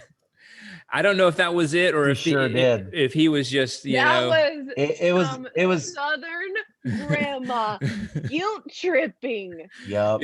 And it was Oklahoma, Wes. Okay, you have to verify that story, but I'm pretty sure that's how it went down. Basically, Grandma Riley talked him into not a fan of that grandmother. Yeah, to staying. So Georgia fans, we're happy he stayed. We'll see how that works out. I'll kind of get to that a little bit in a second, but and then we had ESPN 300 Lavoisier Carroll, his number 16 athlete, should be a good offensive weapon. As with his ability as a runner and good ball skills as a receiving target. Let's see. Oh, yes. So after Georgia had a strong O-line class for 2020, we're adding more talent to that unit with several more ESPN 300 pickups, including Michael Morris, number 10 offensive tackle, Dylan Fairchild, number 14 offensive tackle. 3-star wide receiver Jackson Meeks is going to be somebody to watch. We'll see how he kind of works out. He's kind of under the radar at the moment.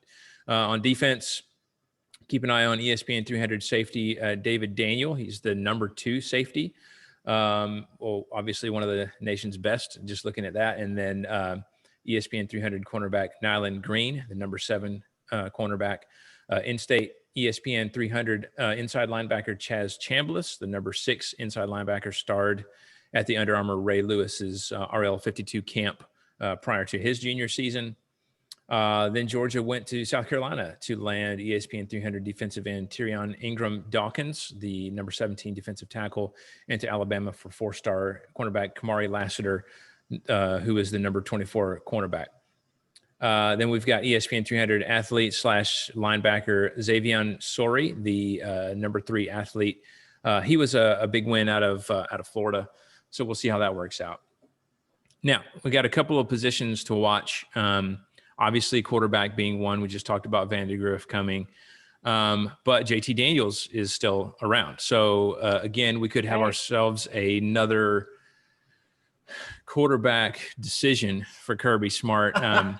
You see, how tired are you of saying that? Wes wants a 4-year starter quarterback. He doesn't want this controversy. How tired are you of just being like, we have a quarterback? Okay, so I'm going to tell you what the ideal scenario is for me, which inevitably it won't work out this way. However, JT Daniels wins out the starting position this year. And then Vandegrift, it's his first season. Maybe he's even able to redshirt. Who knows? I don't know what kind of playing time he would get if he doesn't win the position. I say that's ideal because I think if Vandegrift just beats him outright, I think JT Daniels is gone. And then, because he's going to want to play, and he's good enough to play someplace. Absolutely. So we'll see what happens with that. I hope that's how it works out. If not, at the end of the day, even if Vandegrift starts, I guess to me that tells me that he's even better than JT, who I thought was very good for us and has a high ceiling for us as well. And we saw him even get better, I felt, as the season went on. So we'll see how that works out. And then another position to watch is running back for Georgia. We got 6 good running backs back there in the backfield: James Cook, Zamir White, Kenny McIntosh, Kendall Milton, and Dejon Edwards. And then we had the recruit Lavoisier Carroll, as I mentioned earlier. So we'll see how that goes. Keeping those guys happy, is going to be tough because getting carries for 6 guys in the backfield is going to be tough. So we'll see how that works out as well. So, so here's my deal with Georgia classes. I mean, we recruit highly almost every year. So to me, that's not like I'm not going to get like super excited because it's not, as we said with so many other teams, it's not just who you get, it's development and how everything works out and the decisions made down the road with that talent. So apparently a lot of people are touting Georgia as one of the favorites, definitely the favorite in the East this year. I don't know if they expect it to be a cakewalk, but certainly probably less difficult than it was last year with, Florida looking to be a little bit down at least. But again, I hear all that, but I hear that all the time of, Georgia's going to be great. And I like hearing that as a Georgia fan, don't get me wrong, but until I see, rock solid evidence of, hey, it's going to work out this way, I'm going to, hold out judgment. So, Matt, let's start with you this time. Wes is the tempered Georgia fan. He is the exception, not the rule. When it comes absolutely, to it's our year. Operate. It's been every year. Well, I just no matter who I'm pulling for. I'm not just going to be, up in somebody's face about, oh yeah, we're going to be awesome this year, because I mean, truthfully, you don't know that. Number one, there's tons of things that could happen. There could be injury. There could be all kinds of different stuff. I'm always going to have those tempered expectations. Number one, because I think that's just how you should be. And then number two, I'm a weathered, experienced Georgia fan, and I know what can happen. So, yes, you do. So anyway, Matt, let's start with you. What are your thoughts on this class in general? Well, I mean, why do I keep saying Tennessee? Tennessee is not anywhere near the top of this list. So when we're talking about Georgia, Kirby Smart's always been a good recruiter.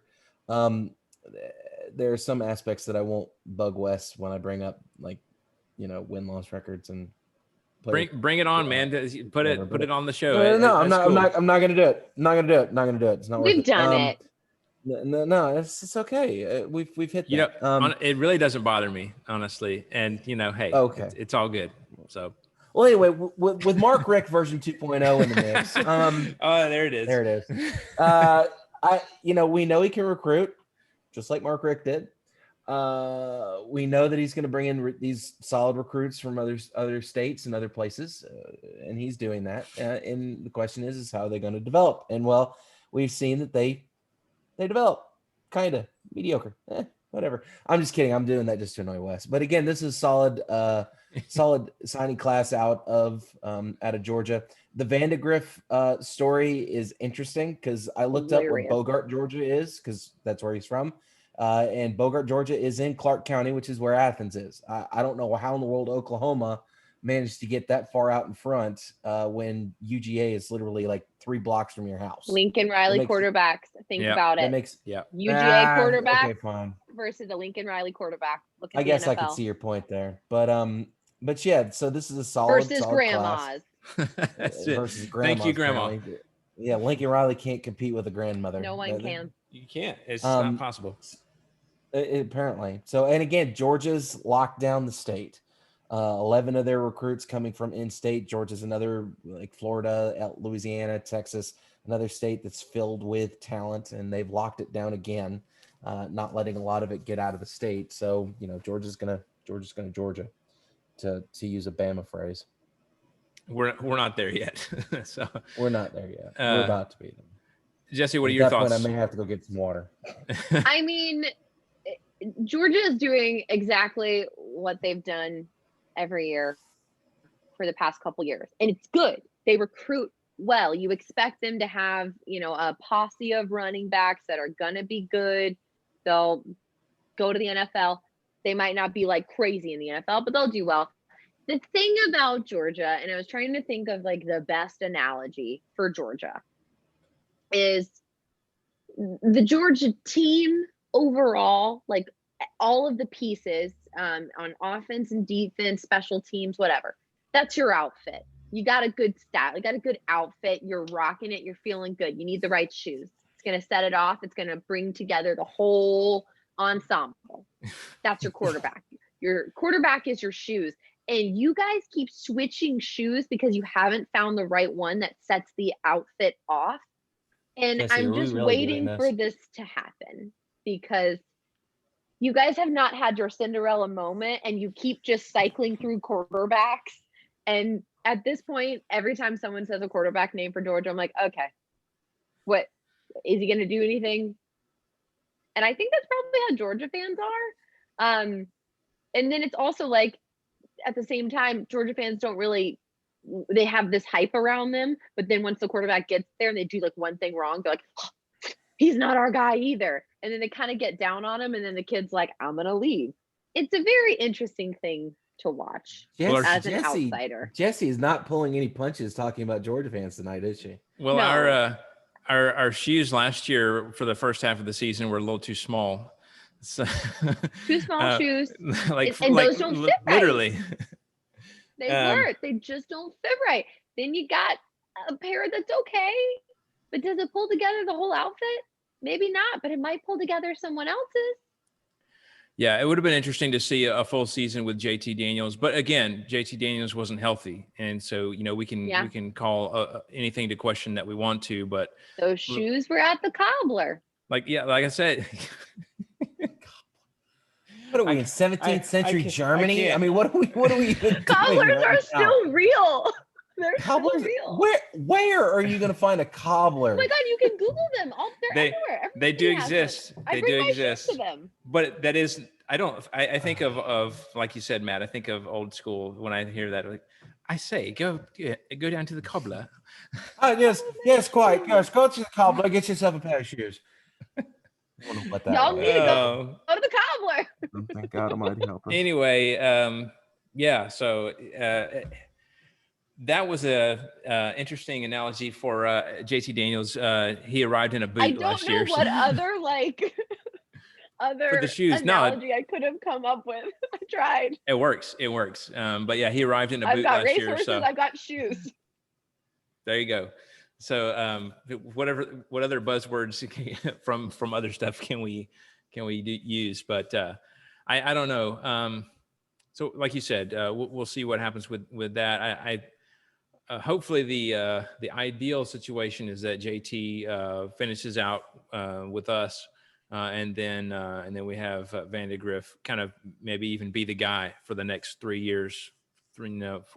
But I think Get his grandma to talk to JT. Yeah, there you go. Hey, JT, don't you want to go back home to your grandmother? maybe she probably misses you. She needs a coaching position. Yeah, she needs a Georgia polo, and they just need to send her to like the next running back you need. Be like, don't you want to stay here a little closer to home, Jimmy? Like, I just. That's right. I don't see how this is going to end poorly. Think of your poor mother. So, anyway, she's the UGA Nana. That's it. I could die any time, and then you'd have to fly all the way back here for the funeral. Can we just name this episode like UGA Nana? UGA Nana. UGA Gam Gam. I love it. All right, well, here we go. The final number 1 recruiting class, and that is Alabama, of course. Water. I don't blame you, bro. So, I mean, as you said before, we had like the Alabama recruiting class. I'm just going to keep going because I don't know when he's coming back. So I don't think he is. we have the Alabama recruiting class, and then obviously you have like South Carolina like right here, but everyone else is like right here, and it's like, what is going on here? Because like, I don't want to say that I'm surprised. I'm not, because Alabama recruits well every year, but it's just. This year, it was just like, seemed to me like above and beyond like what it normally is. If I can throw out a stat at you before we dive in. Throw it out.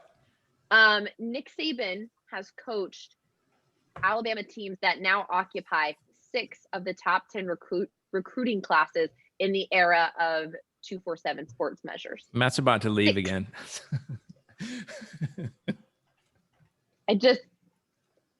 I just wanted to set the tone. Yeah. All right. Well, buckle up because it's like a full page. Wait a minute. We haven't done the Bama read yet? 27 commits, 22 ESPN 300 commits, 2 3-stars, 22 4-stars, and 3 5-stars. Obviously, according to ESPN rankings, just ridiculously above and beyond any other team that we've mentioned so far. Crimson Tide assembling arguably the best offensive line class under Nick Saban, including 5-star offensive tackles J.C. Latham, number 2 offensive tackle, and Tommy Brockermeyer, the number 1 offensive tackle, as well as his twin, number 1 center James Brockermeyer. So you got the Brockermeyer twins. That's fun. That's like the McCourty twins. Yeah, that sounds like a bad tag team from like the Mid-South region in like 1958. You know, I didn't think. Here come the Brockermeyer twins. I didn't even think about it, but that would be an excellent wrestling duo, the Brockermeyer twins. Brockermeyer twins. That's a great gimmick right there. We're going to have to try that one. Oh, man. But so that'd be interesting. Kind of reminds me of the Pouncey twins at Florida. But you had the O-line haul, including the O-line haul enticed people like number 3 running back Kamar Wheaton, who gives Alabama 6 ESPN 3 prospects out of Texas in this class. They were able to flip ESPN 300 quarterback Jalen Milroe, the number 16 pocket passing quarterback from Texas. That fills a major need, and apparently he compares favorably with JT Barrett, former Ohio State quarterback. So that's pretty high praise. And then Saban went back to Florida for a pair of wideouts in ESPN 300's Ja'Cory Brooks, the number 6 wide receiver, and Aguiye Hall, the number 3 wide receiver, and athlete Christian Leary, number 7 athlete. Might be the fastest player in pads in Florida. So we got a speedster on the team, apparently. So signing day flip of ESPN 300 wide receiver JoJo Earl, number 10 wide receiver from LSU, adds even more quickness to the position. And Crimson Tide also landed 5-star edge defender Dallas Turner, the number 3 outside linebacker out of South Florida. Flipped ESPN 300 outside linebacker or edge prospect Keanu Coate, the number 15 defensive end from LSU on signing day. So a lot of flips apparently to Alabama. Yeah. Other versatile defenders include ESPN 300 in-state outside linebackers Deontay Lawson, number 14 outside linebacker, and Ian Jackson, number 28 outside linebacker. as well as Louisiana ESPN 300 safety Kane Williams, the number 7 safety, and then ESPN 300 defensive end Monkel Goodwine, number 19 defensive end, is the latest nationally touted prospect from Maryland to pick Alabama. So they're coming from all over. ESPN 300 safety / athlete Kadarius Callaway, the number 16 safety, was a terrific flip from Mississippi State, and in-state ESPN 300 athlete JaQuincy McKinstry, the number 4 athlete, projects to play cornerback at Alabama. And I'm going to take a break because I just read a lot. But I mean, it's just insane. I mean, especially coming off such a. So we just got done talking about, is this the best Alabama team? Are they the best team ever? Coming off of that, they get like arguably one of the best recruiting classes ever. So it is this isn't me just being annoying. Alabama's 2021 haul is now the number 1 class in the history of 247 Sports Composite. Yeah. So what do you have to say for yourself? Because that's ridiculous. I mean, yeah. So just to put it into perspective, I know we talked about how Alabama ranks against the other SEC teams, but just to put a national perspective on it, the 2021 rankings, Alabama's 325.95 leads number 2, Ohio State's 309.49 by a very comfortable margin. So yeah, I mean, it seems like it's on a different scale, but that makes sense, right? So we just talked about the team we just watched might have been one of the best, if not the best Alabama team we have ever seen. Of course you want to go play there. Of course you want to play on that stage. You want your talent developed like those guys' talent was developed. You want to be projected high in a draft. And I think that's where Alabama has a great advantage in general. It's easy to recruit with Nick Saban because all you have to do is go to a kid's house and say, do you want to play in the NFL? Every kid's going to say yes. And then he's going to say, great, come to my school. I'll get you to the NFL. And he does it. So it's easy to do. And I know I say that as an Alabama fan, but I think other fans can look at that and say it's the truth. Even with all the coaching losses that we had in the offseason, which has been so annoying, it happens to every year. I know, that's why it's annoying. But you still have it shouldn't matter. It doesn't, but it's still just like me. I have to learn a lot of new names. Okay. So you still have Nick Saban, and yeah, it's just, I don't know. It's cool to watch. It's going to be interesting to see if this is the number 1 class. And I just felt like I watched the best Alabama team I've seen in 27 years. Then these guys are going to be lights out, but you also have to remember, we do have a lot of guys going to the draft. So a lot of holes have to be filled. We have a Heisman Trophy winner we just lost. So when we say we have an athlete that's committed, that is the fastest guy in Florida in pads, great, because Devontae Smith was really fast and we need that back. So with great success comes great loss. I mean, you saw that with LSU, amazing team. And then all of a sudden there's just a lot of holes to fill. So hopefully Alabama, and I think this is the case, but I hope that we're better at making sure that our guys that sit behind those starters are developed enough to just plug and play. But overall, very excited, and hope that we get some of that help on defense, because our defense got a little tired last year, but obviously we're able to hold out. And I really want to play outside the conference too. I want to get some more of that outside of the conference blood this year, and I hope we get the chance to. Right.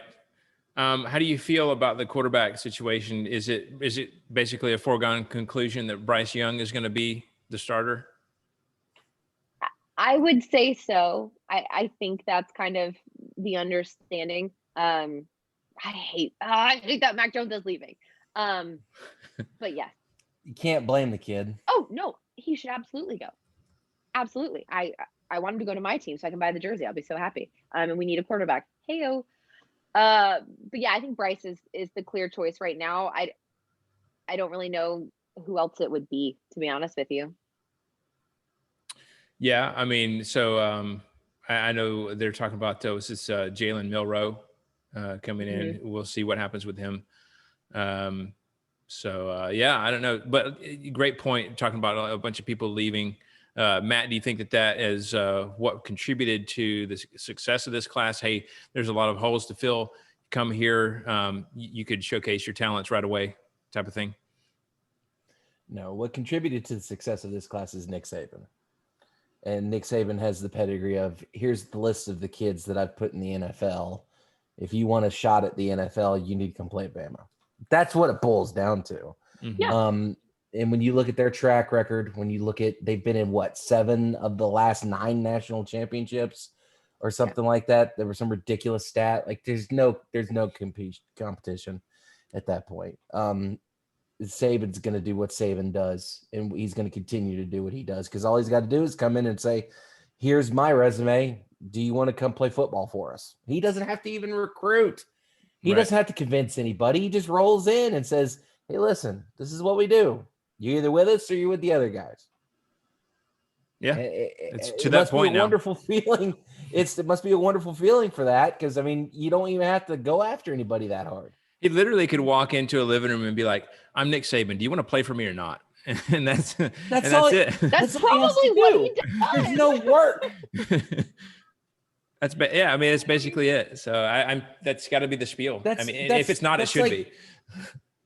I mean, it's like who's the guy that plays Thor in the Chris Hemsworth? The Hemsworth?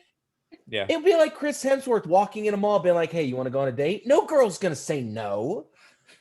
You know, Fair. It's the same. It's the same concept. It's you want to get to the league. Well, your best way to go get there is to go through Tuscaloosa.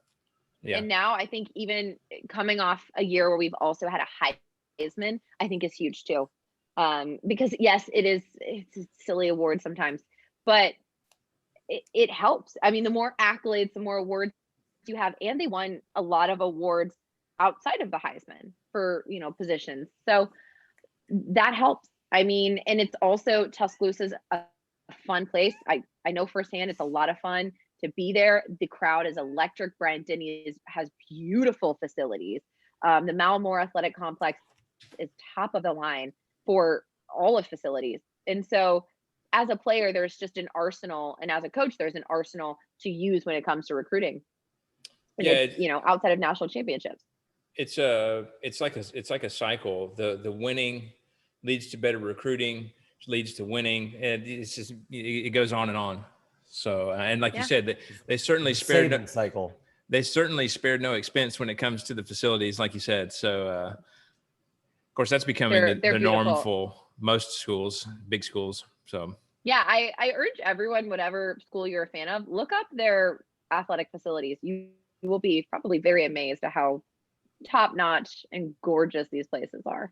Mm-hmm. Yeah. Because just as anything, it's even just the aesthetic of a lot of places. Yeah. How many times have we seen, that the Instagram post, and all it is just the stadium with the special lights on or something like that. And, and that's a draw in and of itself, just the look of the place and what they do, what they spend on it. So, yeah.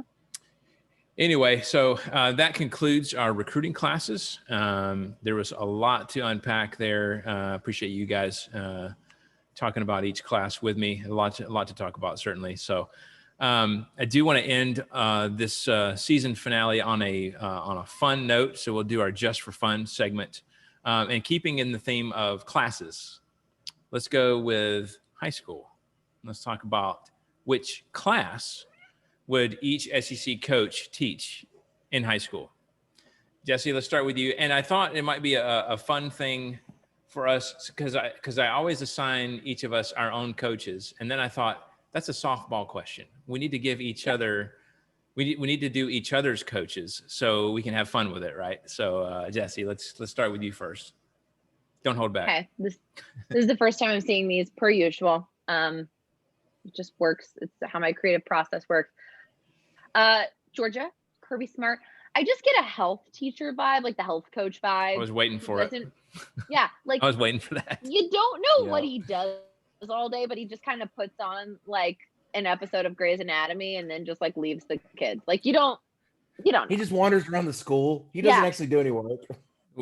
Everyone is actually asking if he's paid to work there. Like nobody really knows, but he does yell a lot, so you just kind of go with it. He watches Varsity Blues in class because nothing cures the Monday blues like Varsity Blues. There we go. You're just constantly watching Blue Mountain State. There you go. LSU, Ed Ogeron. He's going to be your foreign language teacher. And it's not because I love it. it's not because he speaks Spanish or Fantastic. French or Latin. It's because you don't know what he's saying and you're not quite sure what class you're supposed to be in. You just know he's talking and you think it's a foreign language. Do you think that maybe when he came in for the teaching interview, he just started speaking and they thought that he was speaking another language and they're like, this is perfect. This guy can teach another language. They're like, beautiful. We've got a course that no other school has. We've got 3 foreign languages. And everyone's like, what's the third? And you're like,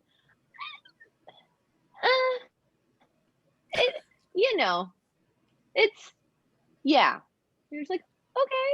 Yeah. Just go with it. Meanwhile, he's actually trying to like teach math. Like,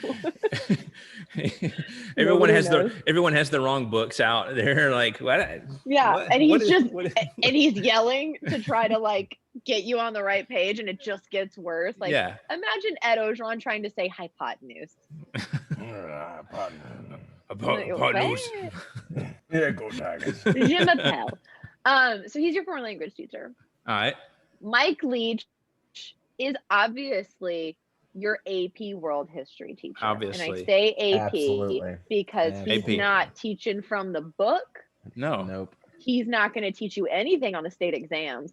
It's going to be, you're going to be analyzing war movies, and he's going to be talking about advanced military documents. theory, and you have no idea what's happening. Yeah. Nope. Like you have those teachers, especially like professors in college, who would stand up there and just spout off stuff. And you're just looking around like, what does this have to do with anything? And how is it going to help me on the test? And Am I supposed to be taking notes? Yeah. Nobody knows. Because he Exactly. won't let you use a recorder either, or like bring out your laptop at all. That's Right. No, he's not letting that happen. No. Nobody passed at the AP exam that year, by the way. No. Nobody. and Everybody fails. in his Everybody Bring first, your sword, matey. Yep. in his first and only Everybody year as AP history teacher. They're like, actually, could you just teach art? That's right. Our ceramics class needs a teacher. And I guarantee he shows up the day that they have Halloween at school. He shows up dressed like Johnny Depp, and he just jumps from desk to desk Absolutely. like a little Absolutely. squirrel coming around. Everyone's terrified. I think he would like the whole art thing and just do like pottery, some would. kind of like ancient style Greek pottery or something like that. Yeah, I think it'd be a good outlet for him. Anyway, sorry. Mizzou, Eli Drinkwitz, Coach Drinky. Mm. I'm seeing him as like a chemistry nerd. He's I get very that. invested in the equations, and nobody actually cares. The kids are just in the back like trying to blow stuff up, and he's just like, no, we have to balance it. Hey y'all. Guys, circle the wagons. We got to around circle the here. wagons. We got an exam coming up next week. Come on, we gotta balance them. You got to fight through What it. is Terrific Tuesday. What is it? Toughness Tuesday. Tuesday. Periodic table of the elements. That's it. He's your chemistry Oh my God, I love it. teacher. He's just yelling like about the periodic table, and everyone's like, "What? What? Yeah, he's your chem teacher. Just remember the Yeah, noble gases. Noble gases. You be noble." he accidentally creates mustard gas from a chemical reaction. Yeah, I can totally see that. Yep. He gets bullied by the kids. Oh, yes. He's that teacher that you bully. And lastly, And this should come as no surprise. Oh, It's a no. I'm it's a buckled in for no-brainer. This is gonna be It's a good one. no-brainer. Ole Miss, Lane Kiffin is your sex ed teacher. Yes. Yes. That's it. That's all you need. That's it.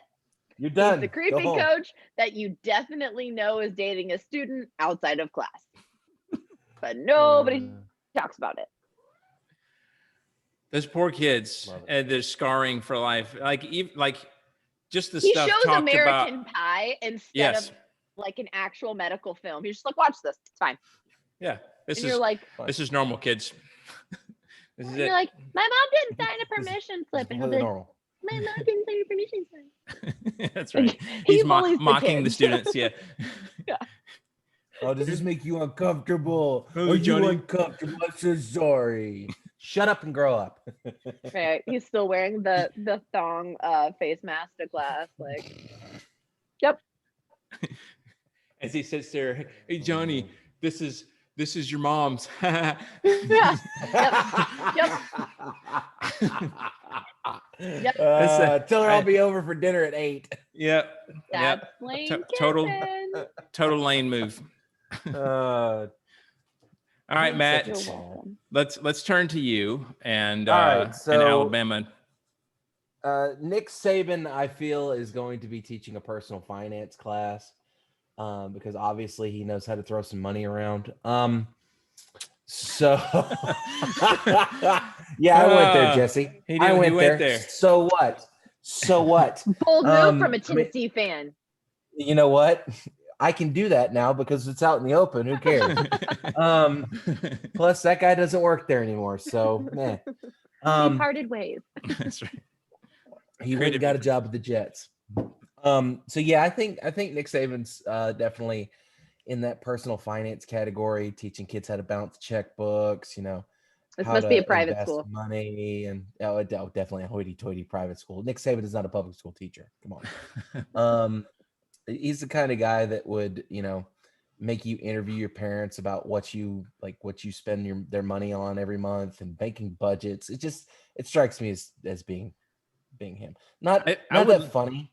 But I would love to I could have just used that hear class. him in class though, and just being angry at everyone, and just be yes, like, and just yes. how he would talk about stuff. Listen, You got to balance what the you're checkbook. gonna do?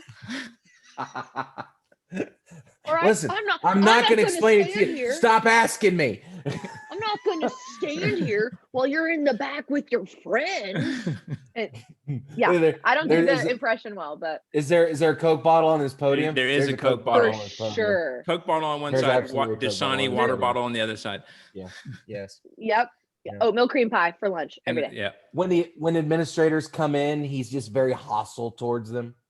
He wants nothing. Like, why are you even in here? If You you're know going I'm to interrupt teaching the class, I love it. Absolutely love it. I would love it when somebody walks in late. Nice of you to join us. Yeah. no. Oh God, he'd just be like, get out. You weren't here on time. You don't. need to get You out of wouldn't class. even be allowed. He would lock the door. Like it wouldn't Yeah. be one of those Yeah, you things just where you miss could out. sneak in. He's I locked the door. only teach winners. Sir, this is personal finance. I don't care. Get out. I only teach winners. So. Get out. Bet you want to use a calculator too. No calculators in that Hey, class. are you here to take personal finance? Do you want to learn? If not, then get out. He's that teacher. Oh, I yeah. guarantee Nick Saban would be that teacher. Be like, just leave. I don't need you in here. Ugh, Yep. I had some of those. Ugh. All right. Arkansas and painful. Sam Pittman. Sam Pittman does not teach. Sam Pittman Okay. is the guidance counselor. Okay. Aw. Because Sam Pittman is going to be that guy that has every brochure known to man. Yeah. The cat just knocked something off the table. Every brochure known to man about every possible career path. He's going to be so excited for you when you finally decide, hey, I want to get a job that involves a drill.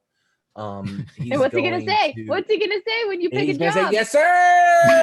You got a Every time. job. Every time. Yeah. And he he pushes college, but he understands that vocational is also an option too. He doesn't want to feel like you have to choose. He wants you to make your own decision. He's you know, supportive. He's a touchy-feely kind of warm guy, so it makes sense he'd be the guidance counselor, I agree. guiding the children. It totally I agree makes sense. wholeheartedly with that. That's great. He's the guy that like he sees you in the hallway and he's like, hey, That's true. hey, and you're That's just like, it. Oh yeah, he's so happy to see you in the hallway. He'll run you down. Yep. Yeah. All All because you're right. embarrassed. So Auburn, I had Brian Harsin, but hey, if you got to go back to the Gus bus, that's cool. I've got to go back to the Gus bus only because I feel like Gus Malzahn that sound you're hearing is my cat. It's cool. We have cats make appearances regularly. She's being stupid and digging into a box that's sitting on the floor because she's a moron. And hey, for the love of God. It won't work. Yeah, that's true. She's completely throwing off every little bit that I had going into this. That was appropriate for Gus, though. So yeah, very, very appropriate. So Gus is that physics teacher that nobody wants to get because he's way too excited about physics and he wants to make it so he wants every kid that comes through his physics class to be a physics person. Like that's his goal. He wants everybody to be completely invested in the idea of how to calculate velocities and all those different concepts that it goes along with physics that kind of blow my mind and I can't remember off the top of my head. But yeah, he's that physics teacher that when you see his name on your schedule at the beginning of the year, you're like, oh God, I don't want this. I don't go to want the this at guidance all. counselor and ask them to change it. There you go. Yes. Yeah, and Kim is like, yeah, I think yes, sir. We can move you to a different class. Hey, Mr. Pittman, can I switch this? Yeah, that's Mr. Pittman, definitely. Can I change this for sex ed? You've taken that class 3 years in a row. Gus is definitely wearing a sweater vest to work every day. Yeah, I was gonna say I don't see him dressing any different. Glasses. Nope, he wears. It has exactly M equals or MC squared or whatever. I did really bad in physics. Equals MC squared on. He's got the tie embroidered. The tie that has all that stuff on it. Yeah. Right. Yeah, he's got the nerdy ties. Like one day it'll be just a picture of a tie with Albert Einstein. So like Neil deGrasse Tyson ties. He's got Neil deGrasse Tyson ties. That's it. Yeah. All right. Florida and Dan Mullen. Mullen has, and again, this joke may not be as funny because most people who are listening to this don't work in a school, but everybody knows that there is in-school suspension now. When kids do things that they're not supposed to, we don't send kids home anymore. We had it when I was in school. Do they have it when y'all? Okay, well, they have ISS. And so in my brain, Dan is sitting in the ISS room while the kids are sleeping, doodling, doing absolutely zero work, and he is parked out in front of the computer playing flash games on the computer, doing nothing else. Totally an ISS teacher. He may get kind of crazy and throw a movie on like around Christmas time, maybe like National Lampoon's Christmas Vacation or something, but for the most part, he's doing nothing. Oh, I take that back. He's working on his Tinder profile. He's checking his fantasy football scores. All of this while parked out behind the computer. He's usually pretty whiny about things, saying that there's not enough administrative support. Right. That the kids are crazy and wild and they don't respect anybody, but he doesn't really do anything to make them respect him. He complains. He gets annoyed when he has to walk them to lunch. Right. He has to walk into the bathroom and whatnot, and he just complains the entire time. Yeah. Are there Dan's the ISS test teacher. Are there punishments involved with this, or is he just sit with them the whole time, or you just sit? He'll sit there, but occasionally when one of them does something that's too far out, he'll start yelling, probably potentially throwing things. Gotcha. I was gonna say I could see him having them.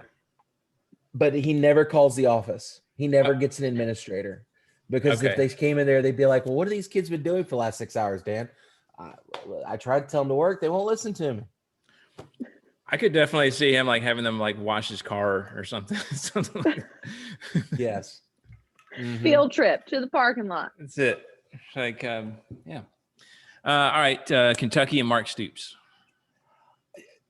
I feel like Mark Stoops would probably be that one of those vocational teachers, like not home ec, like wood shop, or maybe I don't remember. They never had it when I was in school, but like the auto, like the auto class, like car.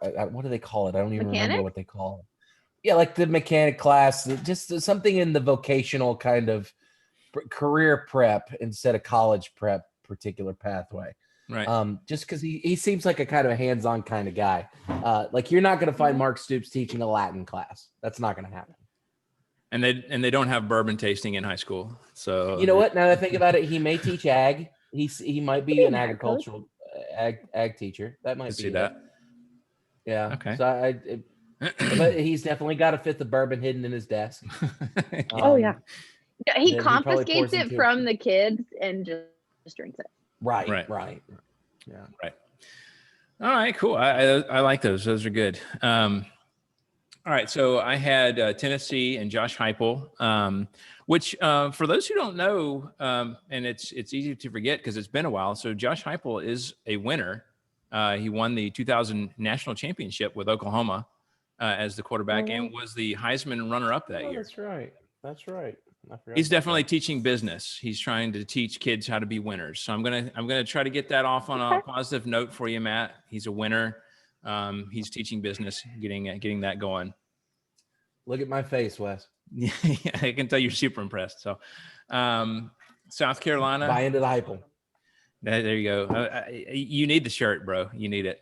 I'm not getting that shirt. No. South Carolina. What about a mug? Nope. Yeah, I got a lot of the new coaches, but I decided to just roll with it. So Shane Beamer is going to be the art coach, the art teacher, because let's be honest, if you're a first-year head coach at South Carolina with the recruiting class that they've had, you're going to have to paint a really flowery picture for people. Okay. Yes, you are. So you're going to have to be skilled in that. So I'm going to say you're going to have to paint fans in the stadium. It's going to have to be like a Van Gogh of sorts. So, all right. Texas A&M, Jimbo Fisher. He's an accounting teacher because his job is to teach the kids how to work the system and how to cut corners and and how to do all that stuff.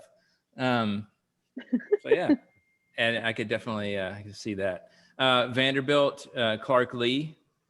This one was difficult, but I did want to go with the new coach. And so since he's coming home, I'm just going to say he's the home ec teacher, or as it's called now, family and consumer sciences. Family and consumer science. Oh, yeah. You can't call it home ec anymore. They get really cranky when you do that. Oh, yeah.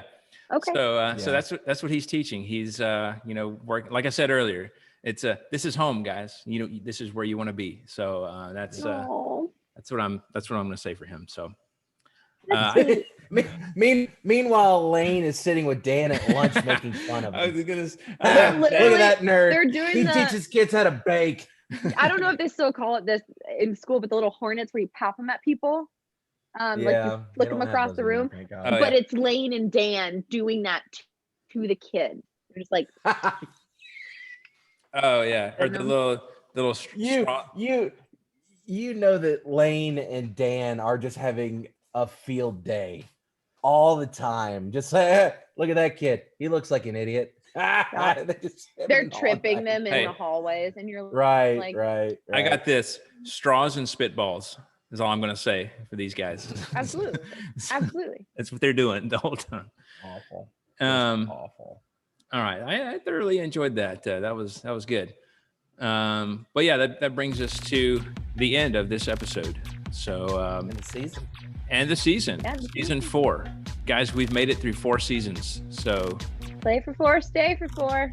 Kudos to us. So we appreciate you guys listening. As always, if you'd like to contact us, please hit us up at pigskinsandpageantry@gmail.com. You can also hit us up on Facebook at facebook.com/pigskinsandpageantry. Also on Twitter at PPSEC Podcast, and then Instagram at Pigskins and Pageantry.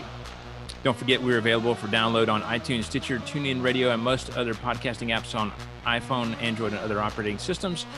And of course, don't forget we're on YouTube. Hopefully you guys are watching us on there and you're giving us a subscribe and give us a review, 5 stars on the iPod, on the iTunes, or whatever, however you download your podcast. So it's been fun. I had a lot of fun this year, guys. I appreciate you guys hanging with us. Until next time, This is Wes. Go Dogs. Do not let your grandmothers guilt trip you into things. Go where you want to go, guys. It's been a great season. We'll see you next season. Roll Tide. It must be so much fun to be optimistic about your football team. Oh boy. It's gonna be a long wait until August, kids. So buckle in. Baseball's here, soccer's here, basketball's here too. So whatever. Yeah. Go Vols. We'll see you later.